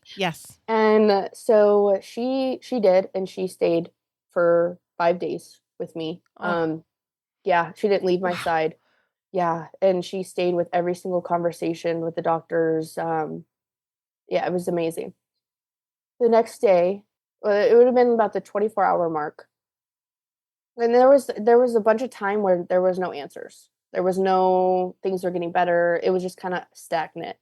And 24 hours went by. We made it through the 24 hours, still stable. And about 36 to 40 hours, we noticed his arms started moving. And I was like, oh my God, his arm's moving, he was going like this. And I didn't think about it the way that the doctors said, that those reactions were actually from seizures. And I thought he was moving. I was like, oh my God, this is great. He's made it this far, and usually babies don't make it this far with the amount of damage and the numbers that he had. And I was like, oh my gosh. And so they hooked him up to an EEG to see brain activity and seizures. And sometimes he would do the movement when there wasn't a seizure, but it was just muscle. It ended up just being muscle. Like twitches or something? Twitches, yeah. And so that was very hard because every time we see him move a leg or toes or hands or anything like that, it would make you feel so happy, but then you get crushed all over again. And He did. So the way that they described it, the neuro described it to me when she came in after we got the EEG results. They did 24 hours of EEG. And she explained that there is brain activity. It's so with babies and children, they will always have some sort of activity on their EEGs. It's not like a normal person. Like a person who's brain dead, it would just be a straight line and there'd be no activity. Children and babies, they will always have some sort of activity on the EEG. Now, he was having weird activities that were above the brain dead prognosis. Yeah. So, and then you would see the seizure spikes. So there was activity, and then there was some seizures, and then so we knew that there was some. Not all parts of his brain was damaged, but from what we could see, the majority was. So our new goal was to make sure we made it to the 72-hour mark where that's when the swelling would all go down, and we would get him into an MRI and see how much damage was done. At this time I was talking with the nanny. She was explaining everything from that night. And so I did get that reassurance, and I remember she was just like, so sorry. I'm so sorry. And I was like, please understand, I'm not mad at you. I'm not, like, you did everything you were supposed to do. And she really wanted to see him, and I wanted her to see him. So she came actually the next day to see him, and I fair warned her. I was like, there's a lot of tubes, there's a lot of wires and all that kind of stuff. Like, I just want to fair warn you. And she was like, okay. And I remember her coming in, and this part always gets me. She was so at the time they had like a crib, like the normal crib, like a crib kind of bed for him. And I remember she was just holding his hand and kissing his forehead, and I remember she was praying to God. She was like, please take me instead. And I guess that's really hard for me to understand, because I'm like, you have a child at home, and the fact that you want to switch places, and she just was bargaining and begging, and I felt so bad. And I remember after they left that day, her and her fiance, after they left, I remember I fell to the ground and I was screaming because I was trying to be strong for her, right? But seeing that, I just lost it. And I remember the nurse, like, there was a window so she could see into the room. And she came in and she just hugged me and she was like, what can I do? And I was like, I don't know. And she just sat with me on the ground and she just hugged me while I just sobbed and sobbed and sobbed.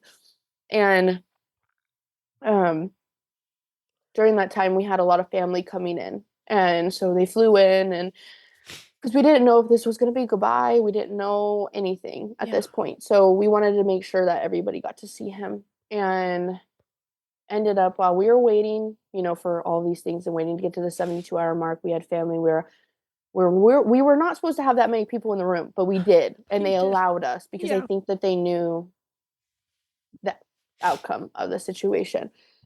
And so we were in there and we were just trying to be happy and playing games and talking and drinking coffee and just all these things. But from what I've heard from people in my family, that they could tell that I was just not there.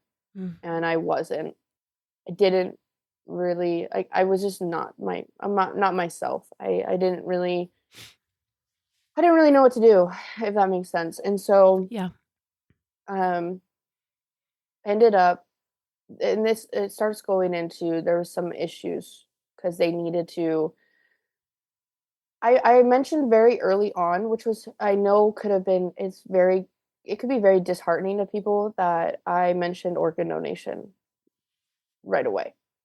And I know that that can be hard on some people, like, you're giving up on your kid. I was like, no, I'm not giving up. I just want to make sure every avenue is figured out. And I remember for organ donation, which I didn't talk to organ donation yet, but the doctor, one of the people from organ donation said that they would have to get in contact with Drexton's dad. Okay. Yeah. And Because he at this hadn't. time, at this time, Drexton's dad didn't know what was going on. Okay. No one told him, and there was a big safety reason for that. Yes. For the Yeah. people at the hospital, for me, for Drexton, that room needed calmness and needed peace for healing and whatnot. So yes, it hurts me knowing that he couldn't say goodbye, but there's reasons There was reasons for everything. Yeah.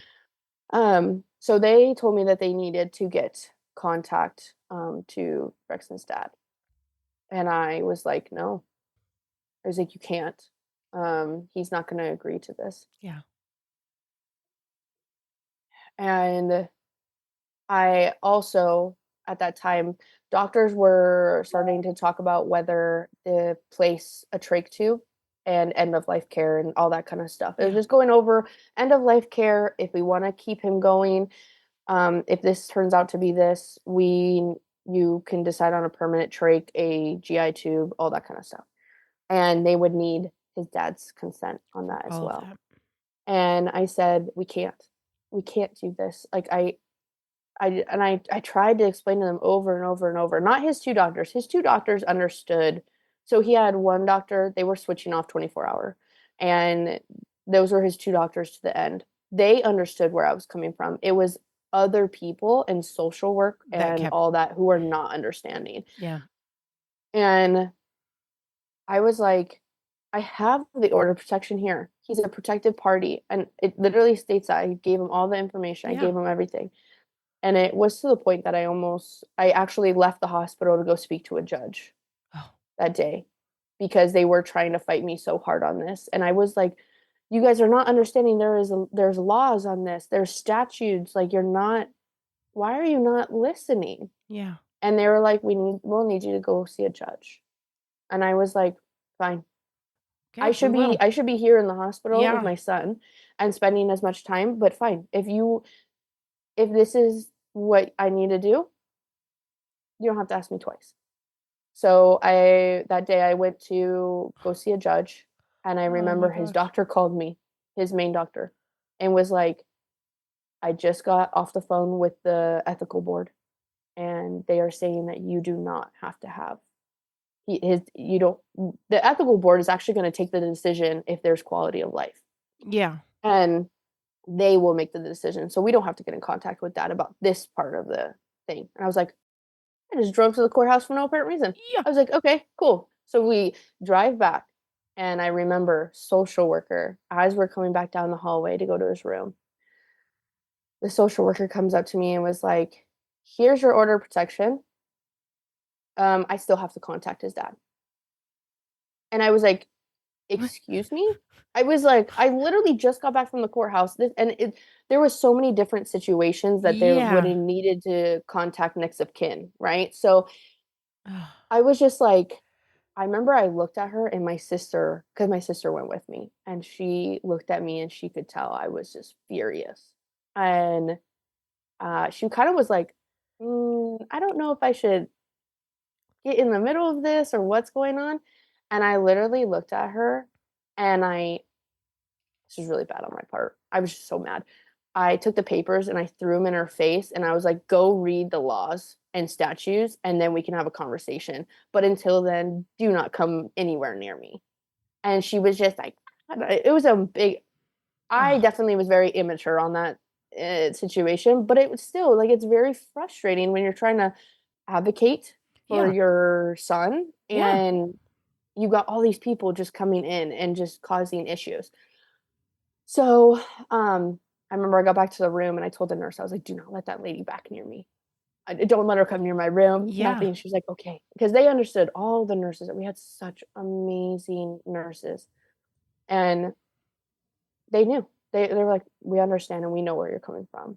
And so after that, again, it was just going back to the waiting game. He was still stable. No changes. His eyes did slowly start to not dilate. Oh, okay. So they were going down in numbers, but they did stay at a 3. and they were still fixed.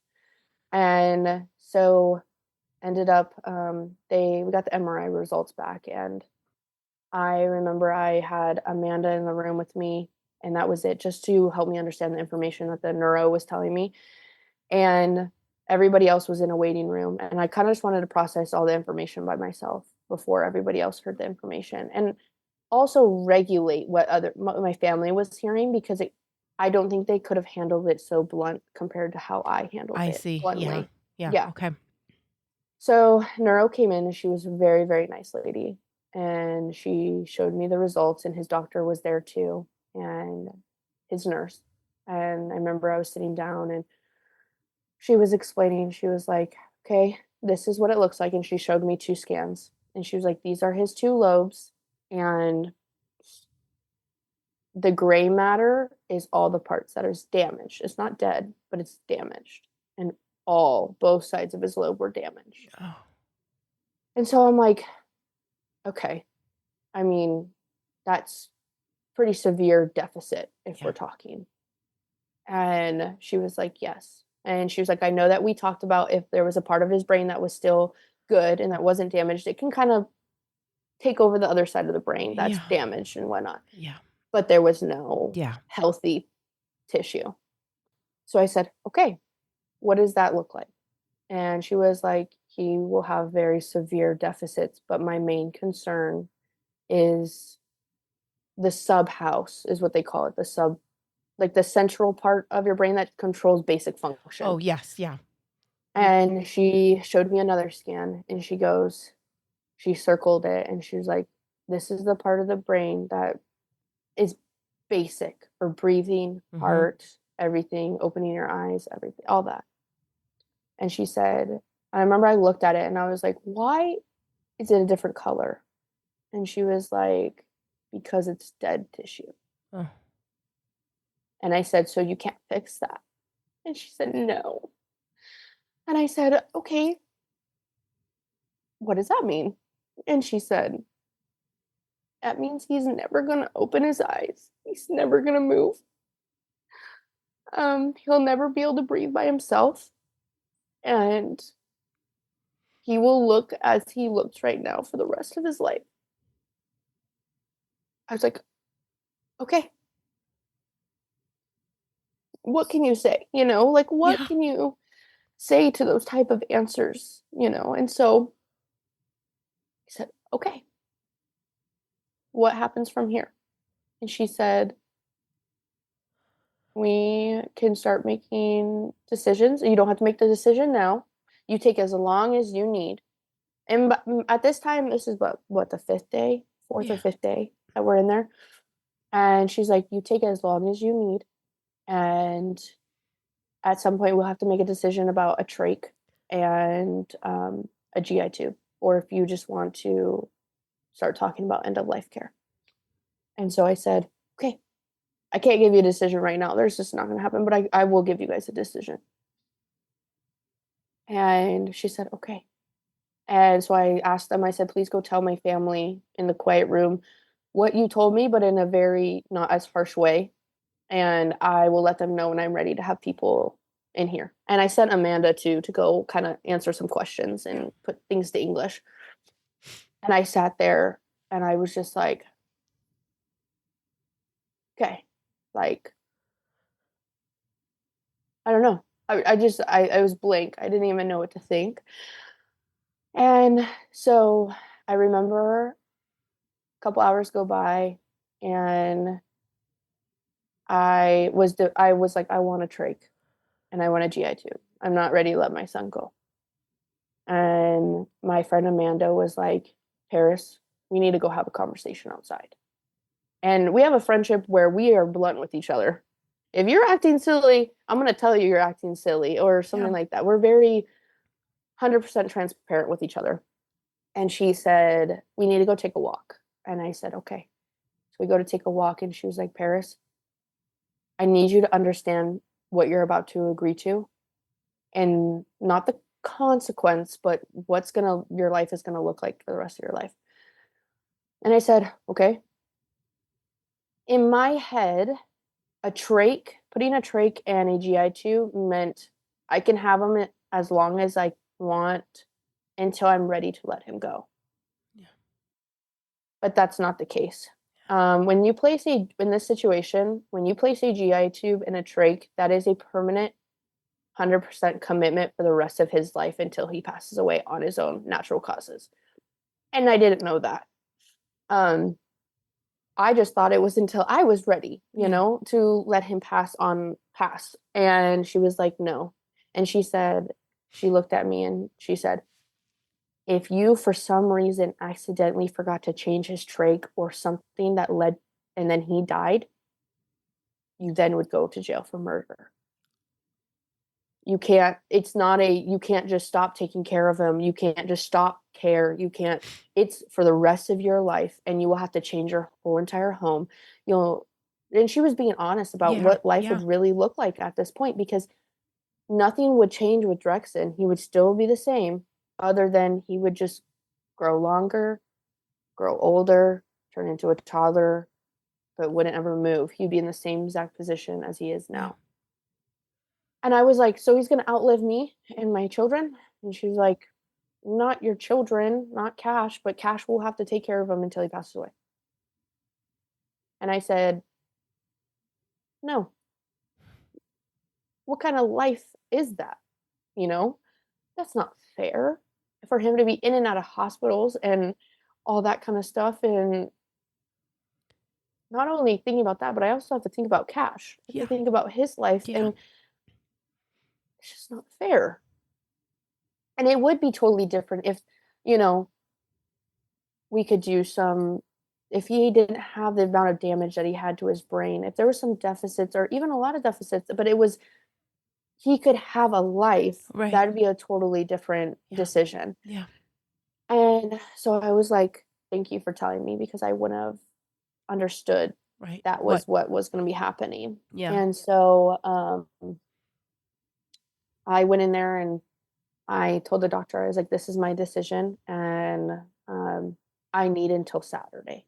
And at this point, this was Tuesday or Wednesday. Okay. And I said, I need till Saturday. And I'll be ready to let him go on Saturday. And they were like, okay. And I was like, please send in organ donation. And I want to talk to them. I want to get everything. I was literally planning everything out, because I was like, as soon as this Saturday comes, you won't be able to answer. I won't be able to answer questions. Yep. I won't be able to make decisions. Yep. I was like, I need everything planned out now. I want funeral stuff planned out. I need ceremony of life stuff planned out. I need to figure out organ donation. I need to figure out all this. It needs to be all planned out now. So I had certain days that were just for legal stuff. Yeah. And then end of life stuff, and then ceremony of life and stuff like that. So ended up, we were able to figure out all the legal stuff in like one day. Organ donation got all their stuff figured out that they needed to, because I told them, I was like, you're not getting anything if you guys have to go this route. I was like, you're not getting anything. Mm-hmm. And they were like, okay. And so they did. That whole hospital found out about new policies and that they didn't even know. They were not educated on. Yeah. And so they now educated, and they even said, I had doctors coming in, they're like, we had no idea these things existed. And I was like, oh wow, I have to go through it for you guys to learn something. Yeah, like, that's great. And so that was really hard, but we got that all figured out. And I was like, I remember I told the doctor, I said, as long as this doesn't happen to someone else, I'm glad it happened to me, because now I know there should be no reason that anybody else should go through this. Yeah. So at that point, I was also talking to investigators. We had family still coming through and saying goodbye. And I remember, I think Saturday was the 1st, June 1st. It was Friday or Saturday. Okay. I think it was Saturday. But it was more, everything in the hospital changed. Like, everybody's emotions changed. No one acted the same after we all got the news. And it was quiet. It was quiet. There was no fun playing games anymore. There was no laughter. Yeah. It was just silent at Yeah. that point. And this is where I probably should have stated this before. Drexton had a nickname, and his name was Buddha Baby. And my sister came up with that because every time we would FaceTime her or be on a video, the way he would sit, it literally looked like a Buddha. He had like this huge belly, and it was super funny. Yeah. So she came up with that name, and it just stuck. And he would actually respond to Buddha Baby. It was the funniest thing. Oh. So during this time, there was still a lot of waiting around because I told him I needed until Saturday. And they didn't give me a time either. Like, that's another thing. Like, they didn't say, "Oh, you only have a week with him or 2 weeks," or whatever. They were like, "As long as you need." Yeah. But just understand that the longer he's like this, like, his body, we're keeping his body going. Yeah, but that's so hard It's hard, and it's gonna be hard on his body. It's gonna be hard on his organs, and organ donation has some certain requirements, so we had to also meet those. Yeah. So, I remember the nurse that was on. He had 2 nurses that switched. One, the nurse from Friday and Saturday to Sunday, was his night nurse, and then he had another nurse who it was pretty much the same nurses. I don't know how it was perfect because they were all coming back. It was always the same nurse, and I did tell the doctors and the charge nurse, I wanted only the same nurses if possible, and only the best nurses that you have. Yeah. Because also during this time, we had doctors from the local children's hospital communicating with these doctors that he had. So we were all like, we had people from out of state. We had different doctors, like trying to make sure we did everything that we could have for the best prognosis, if that makes sense. And so, his doctor was very, very nice to the point where I was like researching like crazy, like different things. And I was like, well, what do you think about this? What do you think about this? What do you think about this? Even though I got the prognosis, right? And she took out of her own time, she printed out every single medical journal that I sent her and highlighted and went over it and showed me, okay, this is the reason we can't do this. This is we possibly could do this, but he would have to be off the ventilator. And she was just, though, it just meant so much that she took the time. Yes. And when she has so many patients, she took the time to make sure that everything I was asking, she answered. And I'm going to tell you, she had a ton of patients on the floor, and anytime anything new changed, or she was in Drexton's room 4 to 5 times a day, both of his doctors. They were in there constantly. They were watching the nurses. They were helicopter parents for this kid. Like, literally. It was amazing. And it was just amazing, the things that she did, both the doctors. They were just absolutely fantastic. That is awesome. That is awesome. Yeah. And then another thing that was really amazing is I remember I told his one doctor who was there when he passed away, I said, I need to make sure I can let go of him because I couldn't do it in the emergency room, which is another, sorry to jump, but the emergency room doctor that night actually came up and saw him 4 days later and wanted to see him. And I was like, that doesn't usually happen. And he did. He said, I wanted to come and see him and see how he was doing. And I was like, sorry for cursing at you in that night because of your cowboy boots.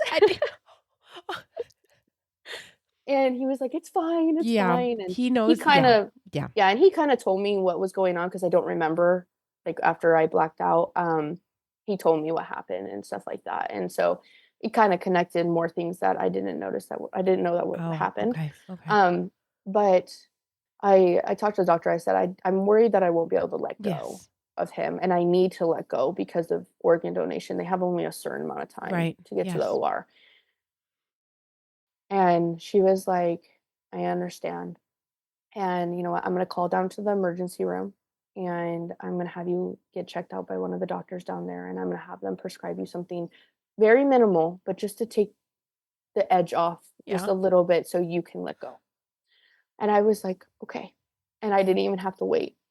They took me into a room right away, and I remember the doctor in there again had cowboy boots.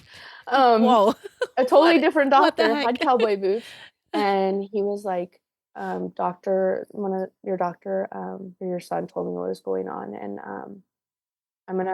how do you feel about being prescribed this? And Amanda was there too to kind of make sure I was getting prescribed the right stuff and it wasn't going to be too much or whatnot. And the doctors, they're just amazing. They were absolutely amazing. He was like, okay, take this one tonight, see how you feel. If you don't like this one, take this one. Or if none of these work for you, come on come back. right back down and I will give you something IV Yeah. and you'll be good. And I was like, okay. And so that was on Friday. I started taking, I took some of the medication. And at that point, there was no more, really conversating about decisions or anything like that. It was more of a day to myself. But I will say it was either Wednesday night or Thursday night. The hospital staff was really nice and they brought in a normal size bed so I could sleep with him. So they took him out of the crib. Yeah. And I slept with him every night. And I remember one night, it was just me. After Wednesday, I said, I don't want anybody staying with me overnight anymore. I just want it to be me and him. Because during the day, it was just mostly about everybody else seeing him and stuff like that. Yeah. And I remember laying with him, and at this point, he was initiating breaths on the ventilator, like really good and overpowering the ventilator. Yeah. So I remember I looked at him and I was laying with him and I was stroking his hair and I said, if you're ready to go, you need to show me that you're ready and I will let you go. But if you're not, you got to show me that too, because I will keep fighting for you and I will never stop. And I just told him how much I loved him. And at that time, too, we had a doula. My doula actually was Cash, as a photographer, and she came in and took pictures of Cash and Drexton together playing and stuff like that, and us doing the handprints and all that kind of stuff. Yeah. And so she was there a lot, and then I also had a bereavement doula. I got that set up right away. Yeah. And she came, and the next day, we made his memory box and stuff like that, and we were just preparing everything. And she was a blessing because I wouldn't have been able to handle anything without her trying to figure things out. And I guess when I fell asleep that night after I told him those things, I woke up the next morning, and the doctor or his nurse, one of his really good nurses, told me. Because I usually have them wake me up throughout the night to tell me if something happened, and they didn't that night, which I'm kind of glad they did. She said we had to turn up his ventilator because he stopped initiating breaths last night at about 2 a.m. Oh. And I was like, that's my sign that he was ready to go. And everything after that, like even before they told me that information, it just felt different. Like I didn't feel like he was there. I felt like he passed on already. Like it felt different.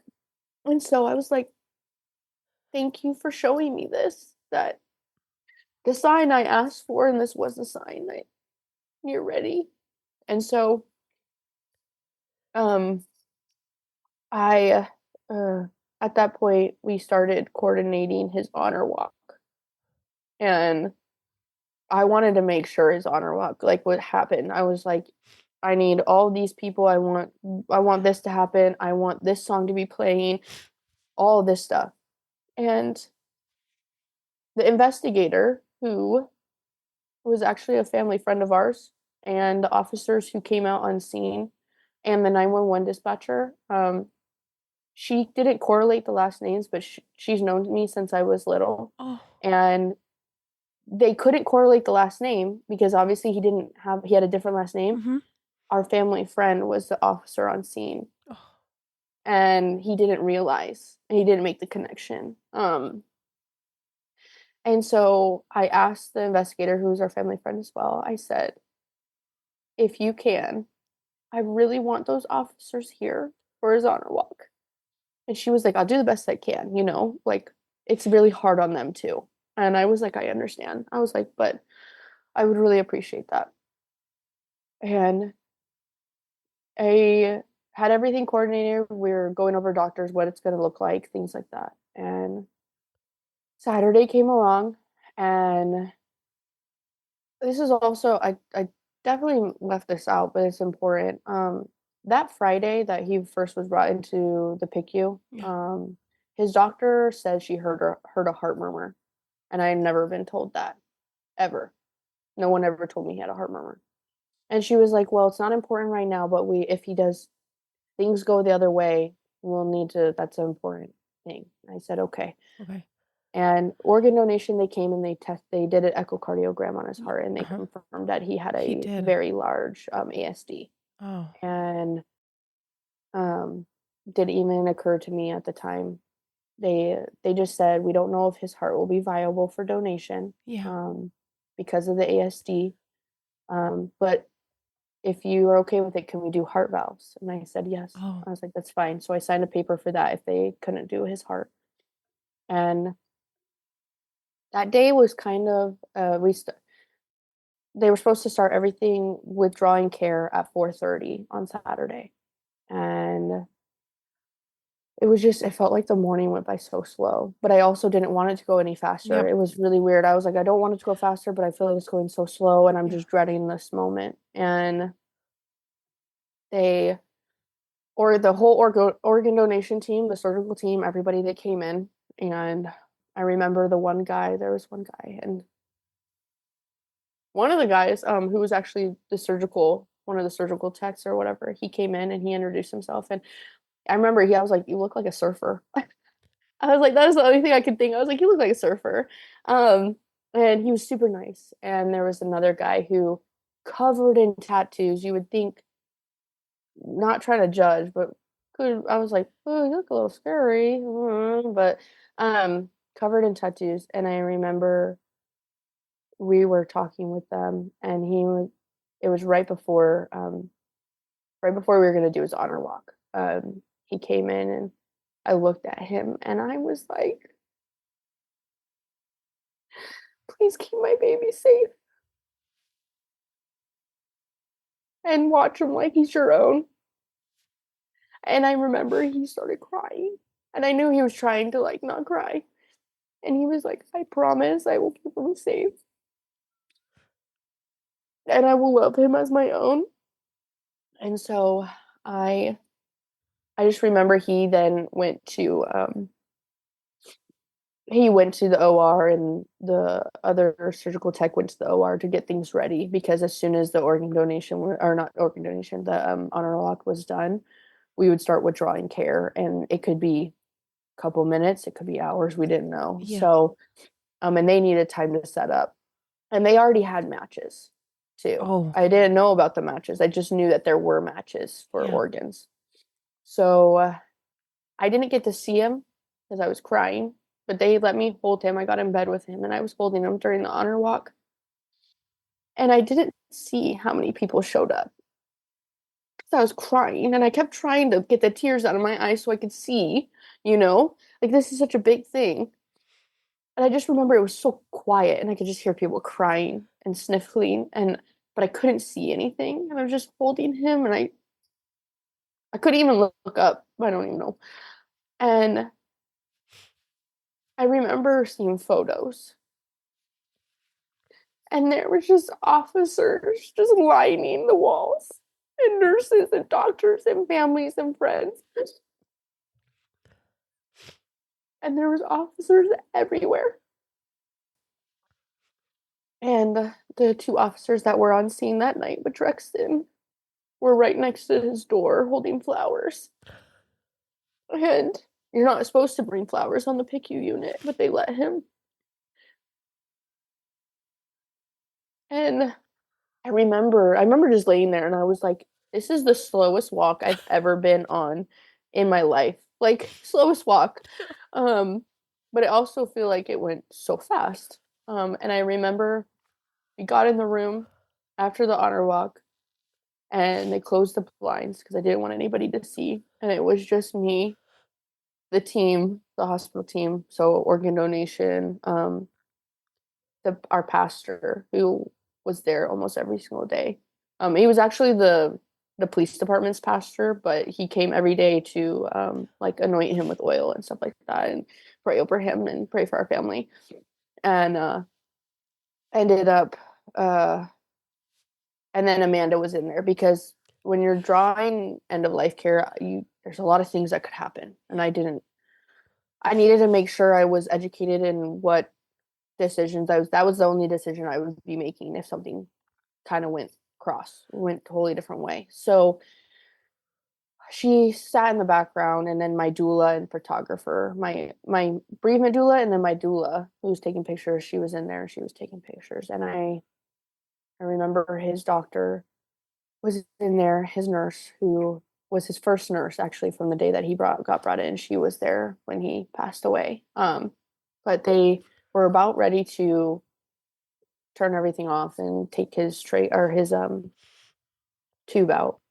And I remember the big guy with tattoos comes running in the door, and he was like, "Stop, stop, stop, stop! Don't do anything yet." And they were like, "We had a one of the machines has to recalibrate," and I was like, "Oh my."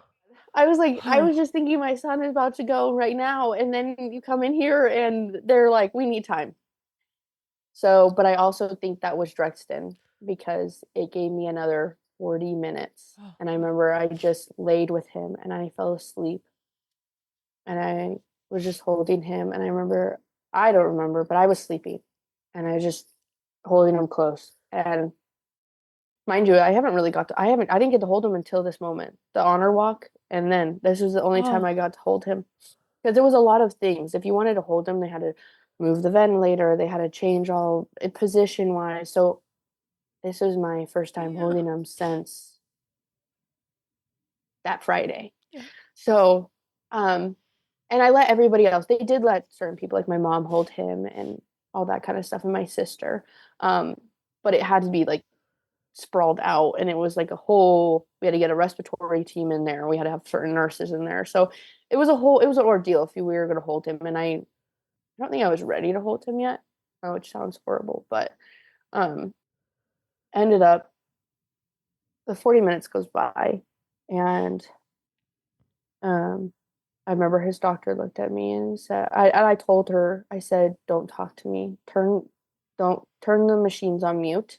Um, just tap me on the shoulder when I need to put him down. And she said, okay. And it was quiet. And we just had his one song playing, which was crazy. Found this song 3 months before he passed, and I played it all the time for the kids, and the boys loved it. And it always calmed him down when he was crying. And I played that song, and like it was on repeat for like 2 hours, is what it felt like. And they took the tube out,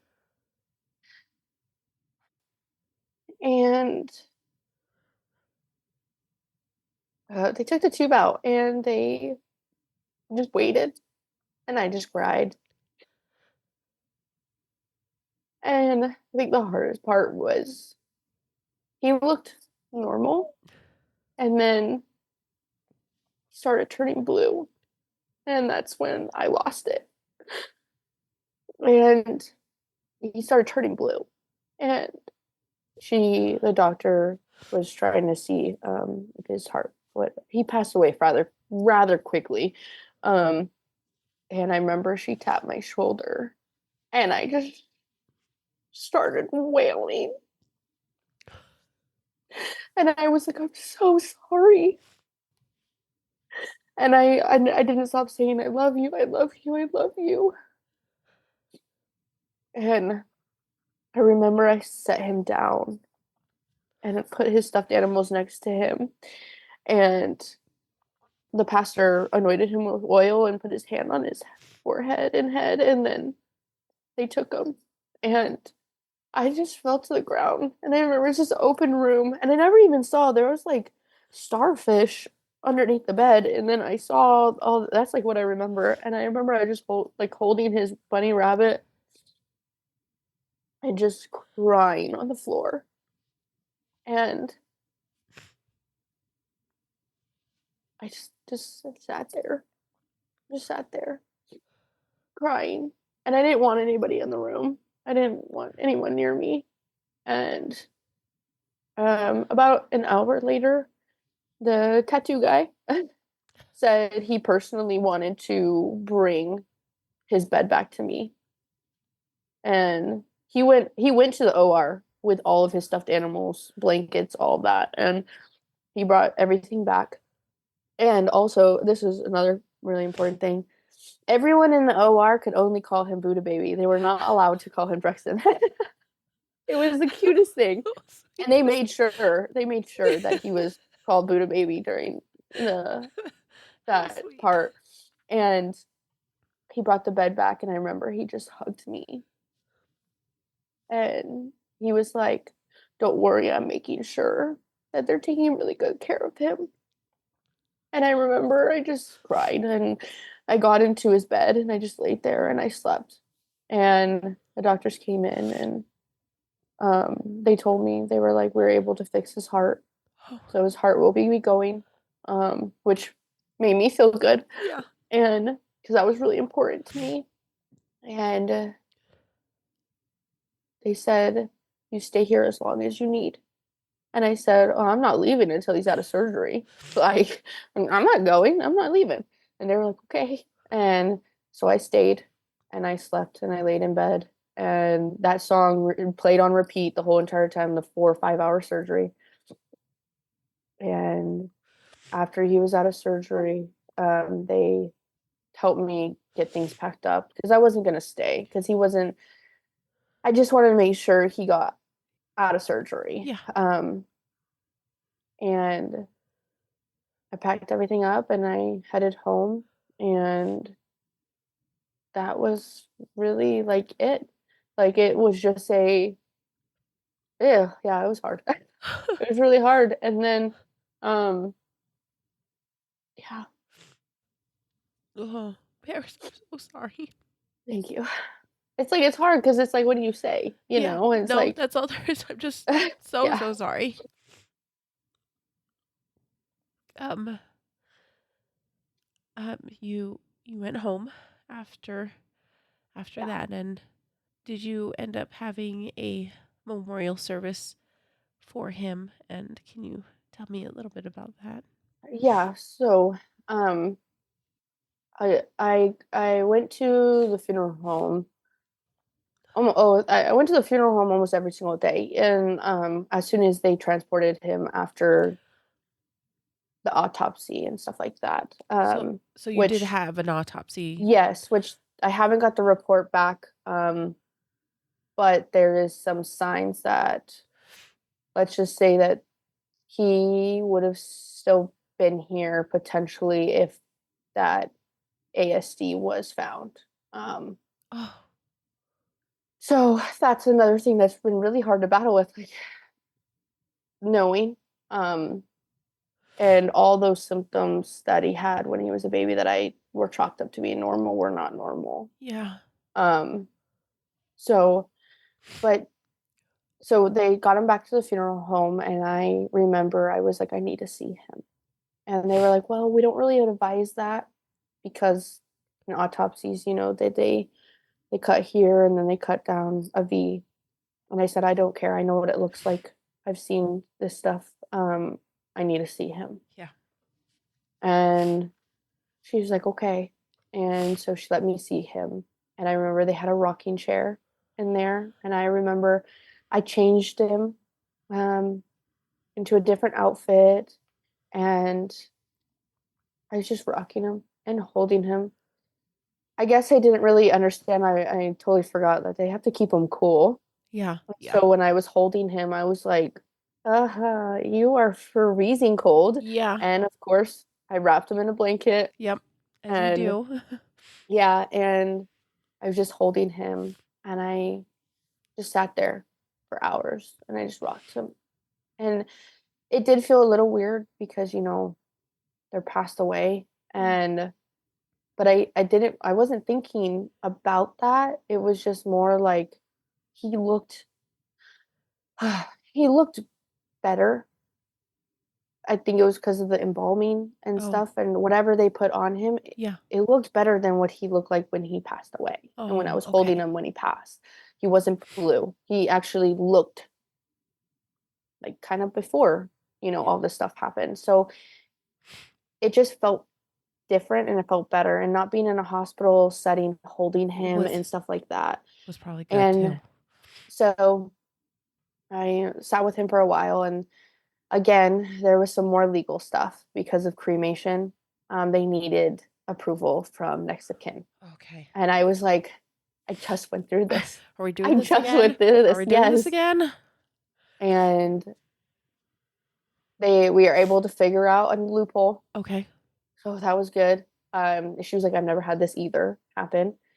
And so we figured out a loophole. We just had to wait 15 days. And we had to wait to see if he got in contact with the funeral home.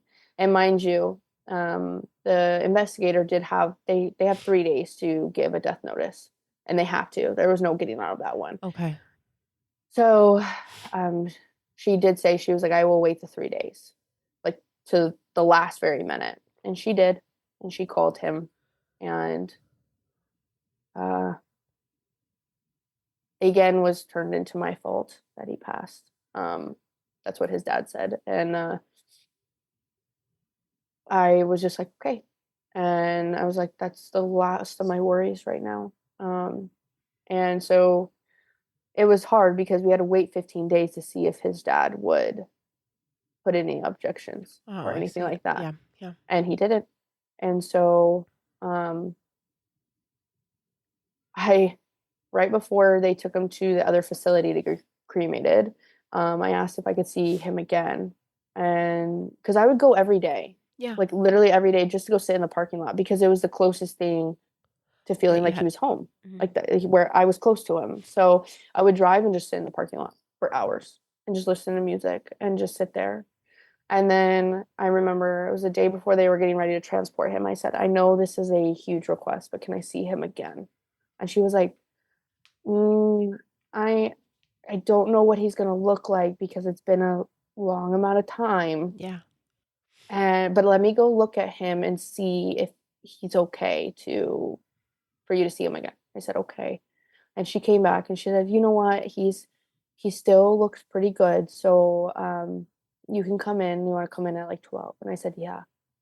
So I went in and saw him again, and I just sat again and rocked for like 2 hours with him and just held him and talked to him and all that kind of stuff. Even though I knew like it was just his body. Yeah. I knew that he was with me, like in spirit. It felt comforting just to hold him. Yeah. And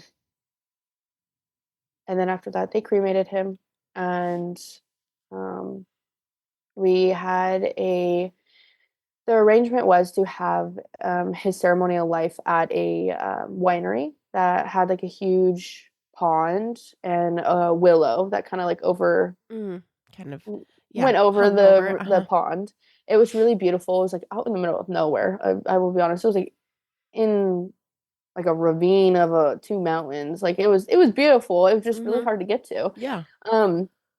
And so we had his service there, and one of his things was dragonflies. Like that's how we know that he's around us is dragonflies. And this goes back to when we were in the hospital. One of the organ donation ladies had a dragonfly, a necklace, and I never even met her before until I was like walking to another room, and the original organ donation lady wanted to have her meet me, and she was like, I wanted to give you this. And I was like, okay. And it was a dragonfly necklace. Huh.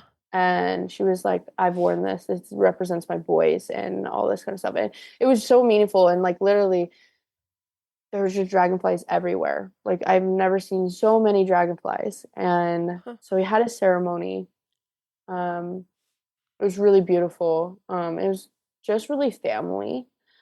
And we all rented like an Airbnb. So all of our family that came down, we all stayed together. Yeah.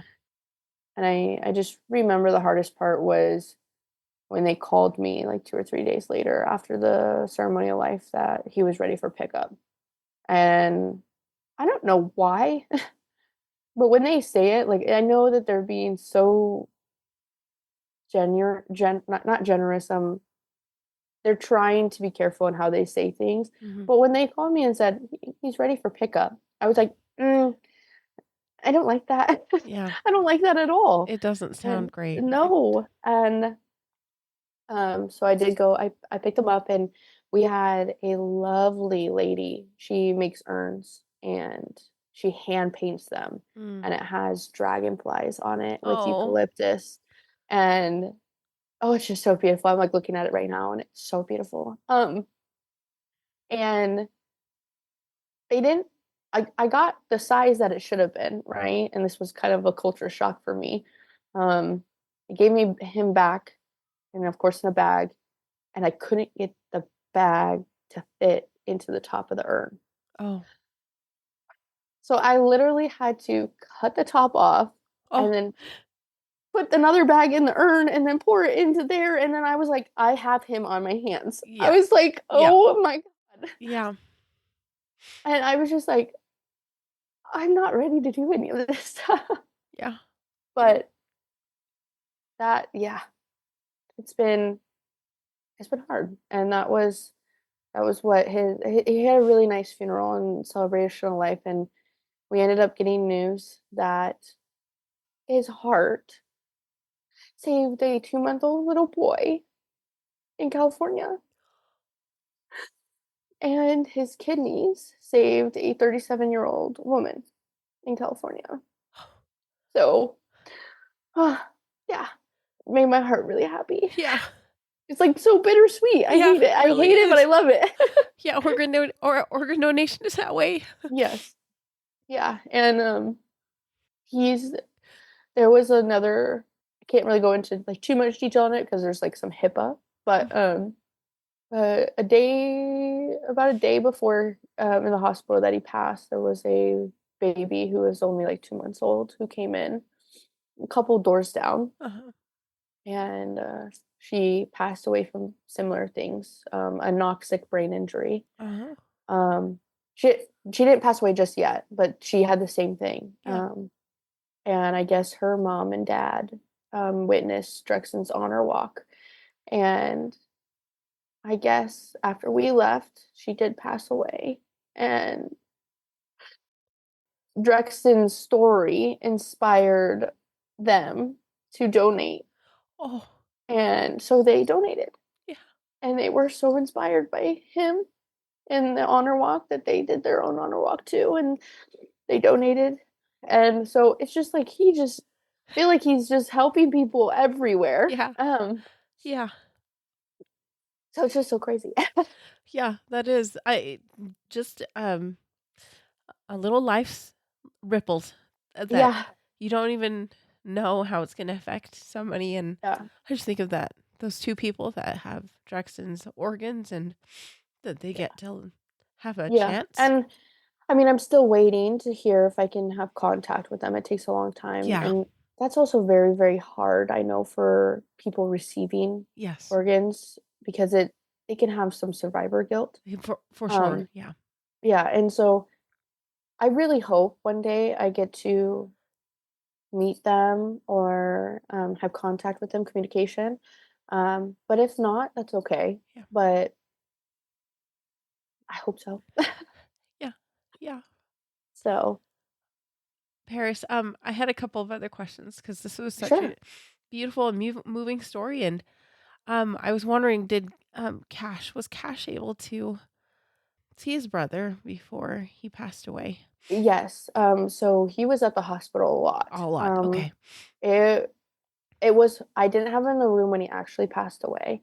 But he was actually with a child life specialist in the Okay. playroom. So he was playing with them, and they were really good with him. Okay. They encouraged him to play with his cars with Drexton, handprints and drawing pictures and stuff like that. They were really, really good with him. Okay.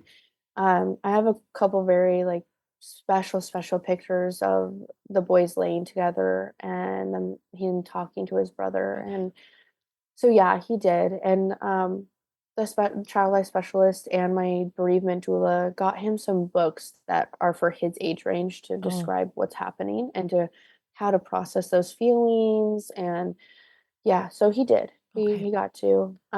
It was definitely hard for him to understand because he was like, "Oh, I want to go back to the hospital see baby brother," and I'm like, Yeah. "Well, that's not. That's we Yeah. can't go back to the hospital." Yeah.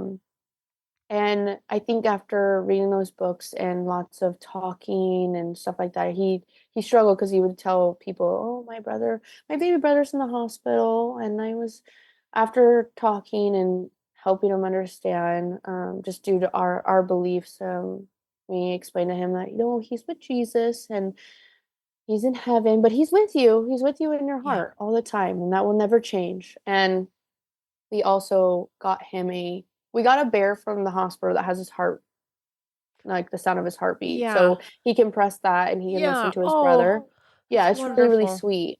But he also has a bunny rabbit that says Drexton's name on the ear. Uh-huh. And I told him, I said, you know what? When you play with this bunny rabbit, Drexton will come down from heaven and he'll play with you. And so you can play with the bunny rabbit and he'll be with you the whole entire time and he'll just play with you. And so that helps him too with Yeah. the because I think it's hard for him to understand the Yes. being away and all that kind of stuff. Exactly. So putting a object, being like, oh no, this you can play with this, and your brother's with you all the Yeah. time and playing with you and stuff like that. So Yeah. it's definitely he's doing a lot better than I feel like I am. Well, He's it so is. sweet. He's so sweet. He always tells me, he's like, yeah, my baby brother's in my heart. And I'm like, Oh, oh, you're so nonchalant about this. And yeah. I love you. Yeah. Yeah. I Little wish I could be kids. you. Yeah, those little kids, they just they get sad about it, but they also just have Yes. a little bit more, yeah. Yeah. And They he does have his sad points. And I know, like, sometimes when he'll go to bed, he's like, I miss my baby brother. oh, And all this stuff. And it's hard because I'm like, I know you do. I know you do. And I wish I could have him here with you. And I wish you didn't have to go through this either, yeah. but yeah, he's handling it way better than I am. Those little kids, Yeah. they help us so much. Yeah. Literally. Paris, thank you so so much for telling Of us course. all about Drexton and Of course. his little personality and his impact on a lot of people's lives. And I Yeah. just want to say thank you. Thank you so much for Course. being And thank you willing. for letting me tell a story. Yeah. And that means a lot. And oh, this is really a big thing too. I totally forgot to say this.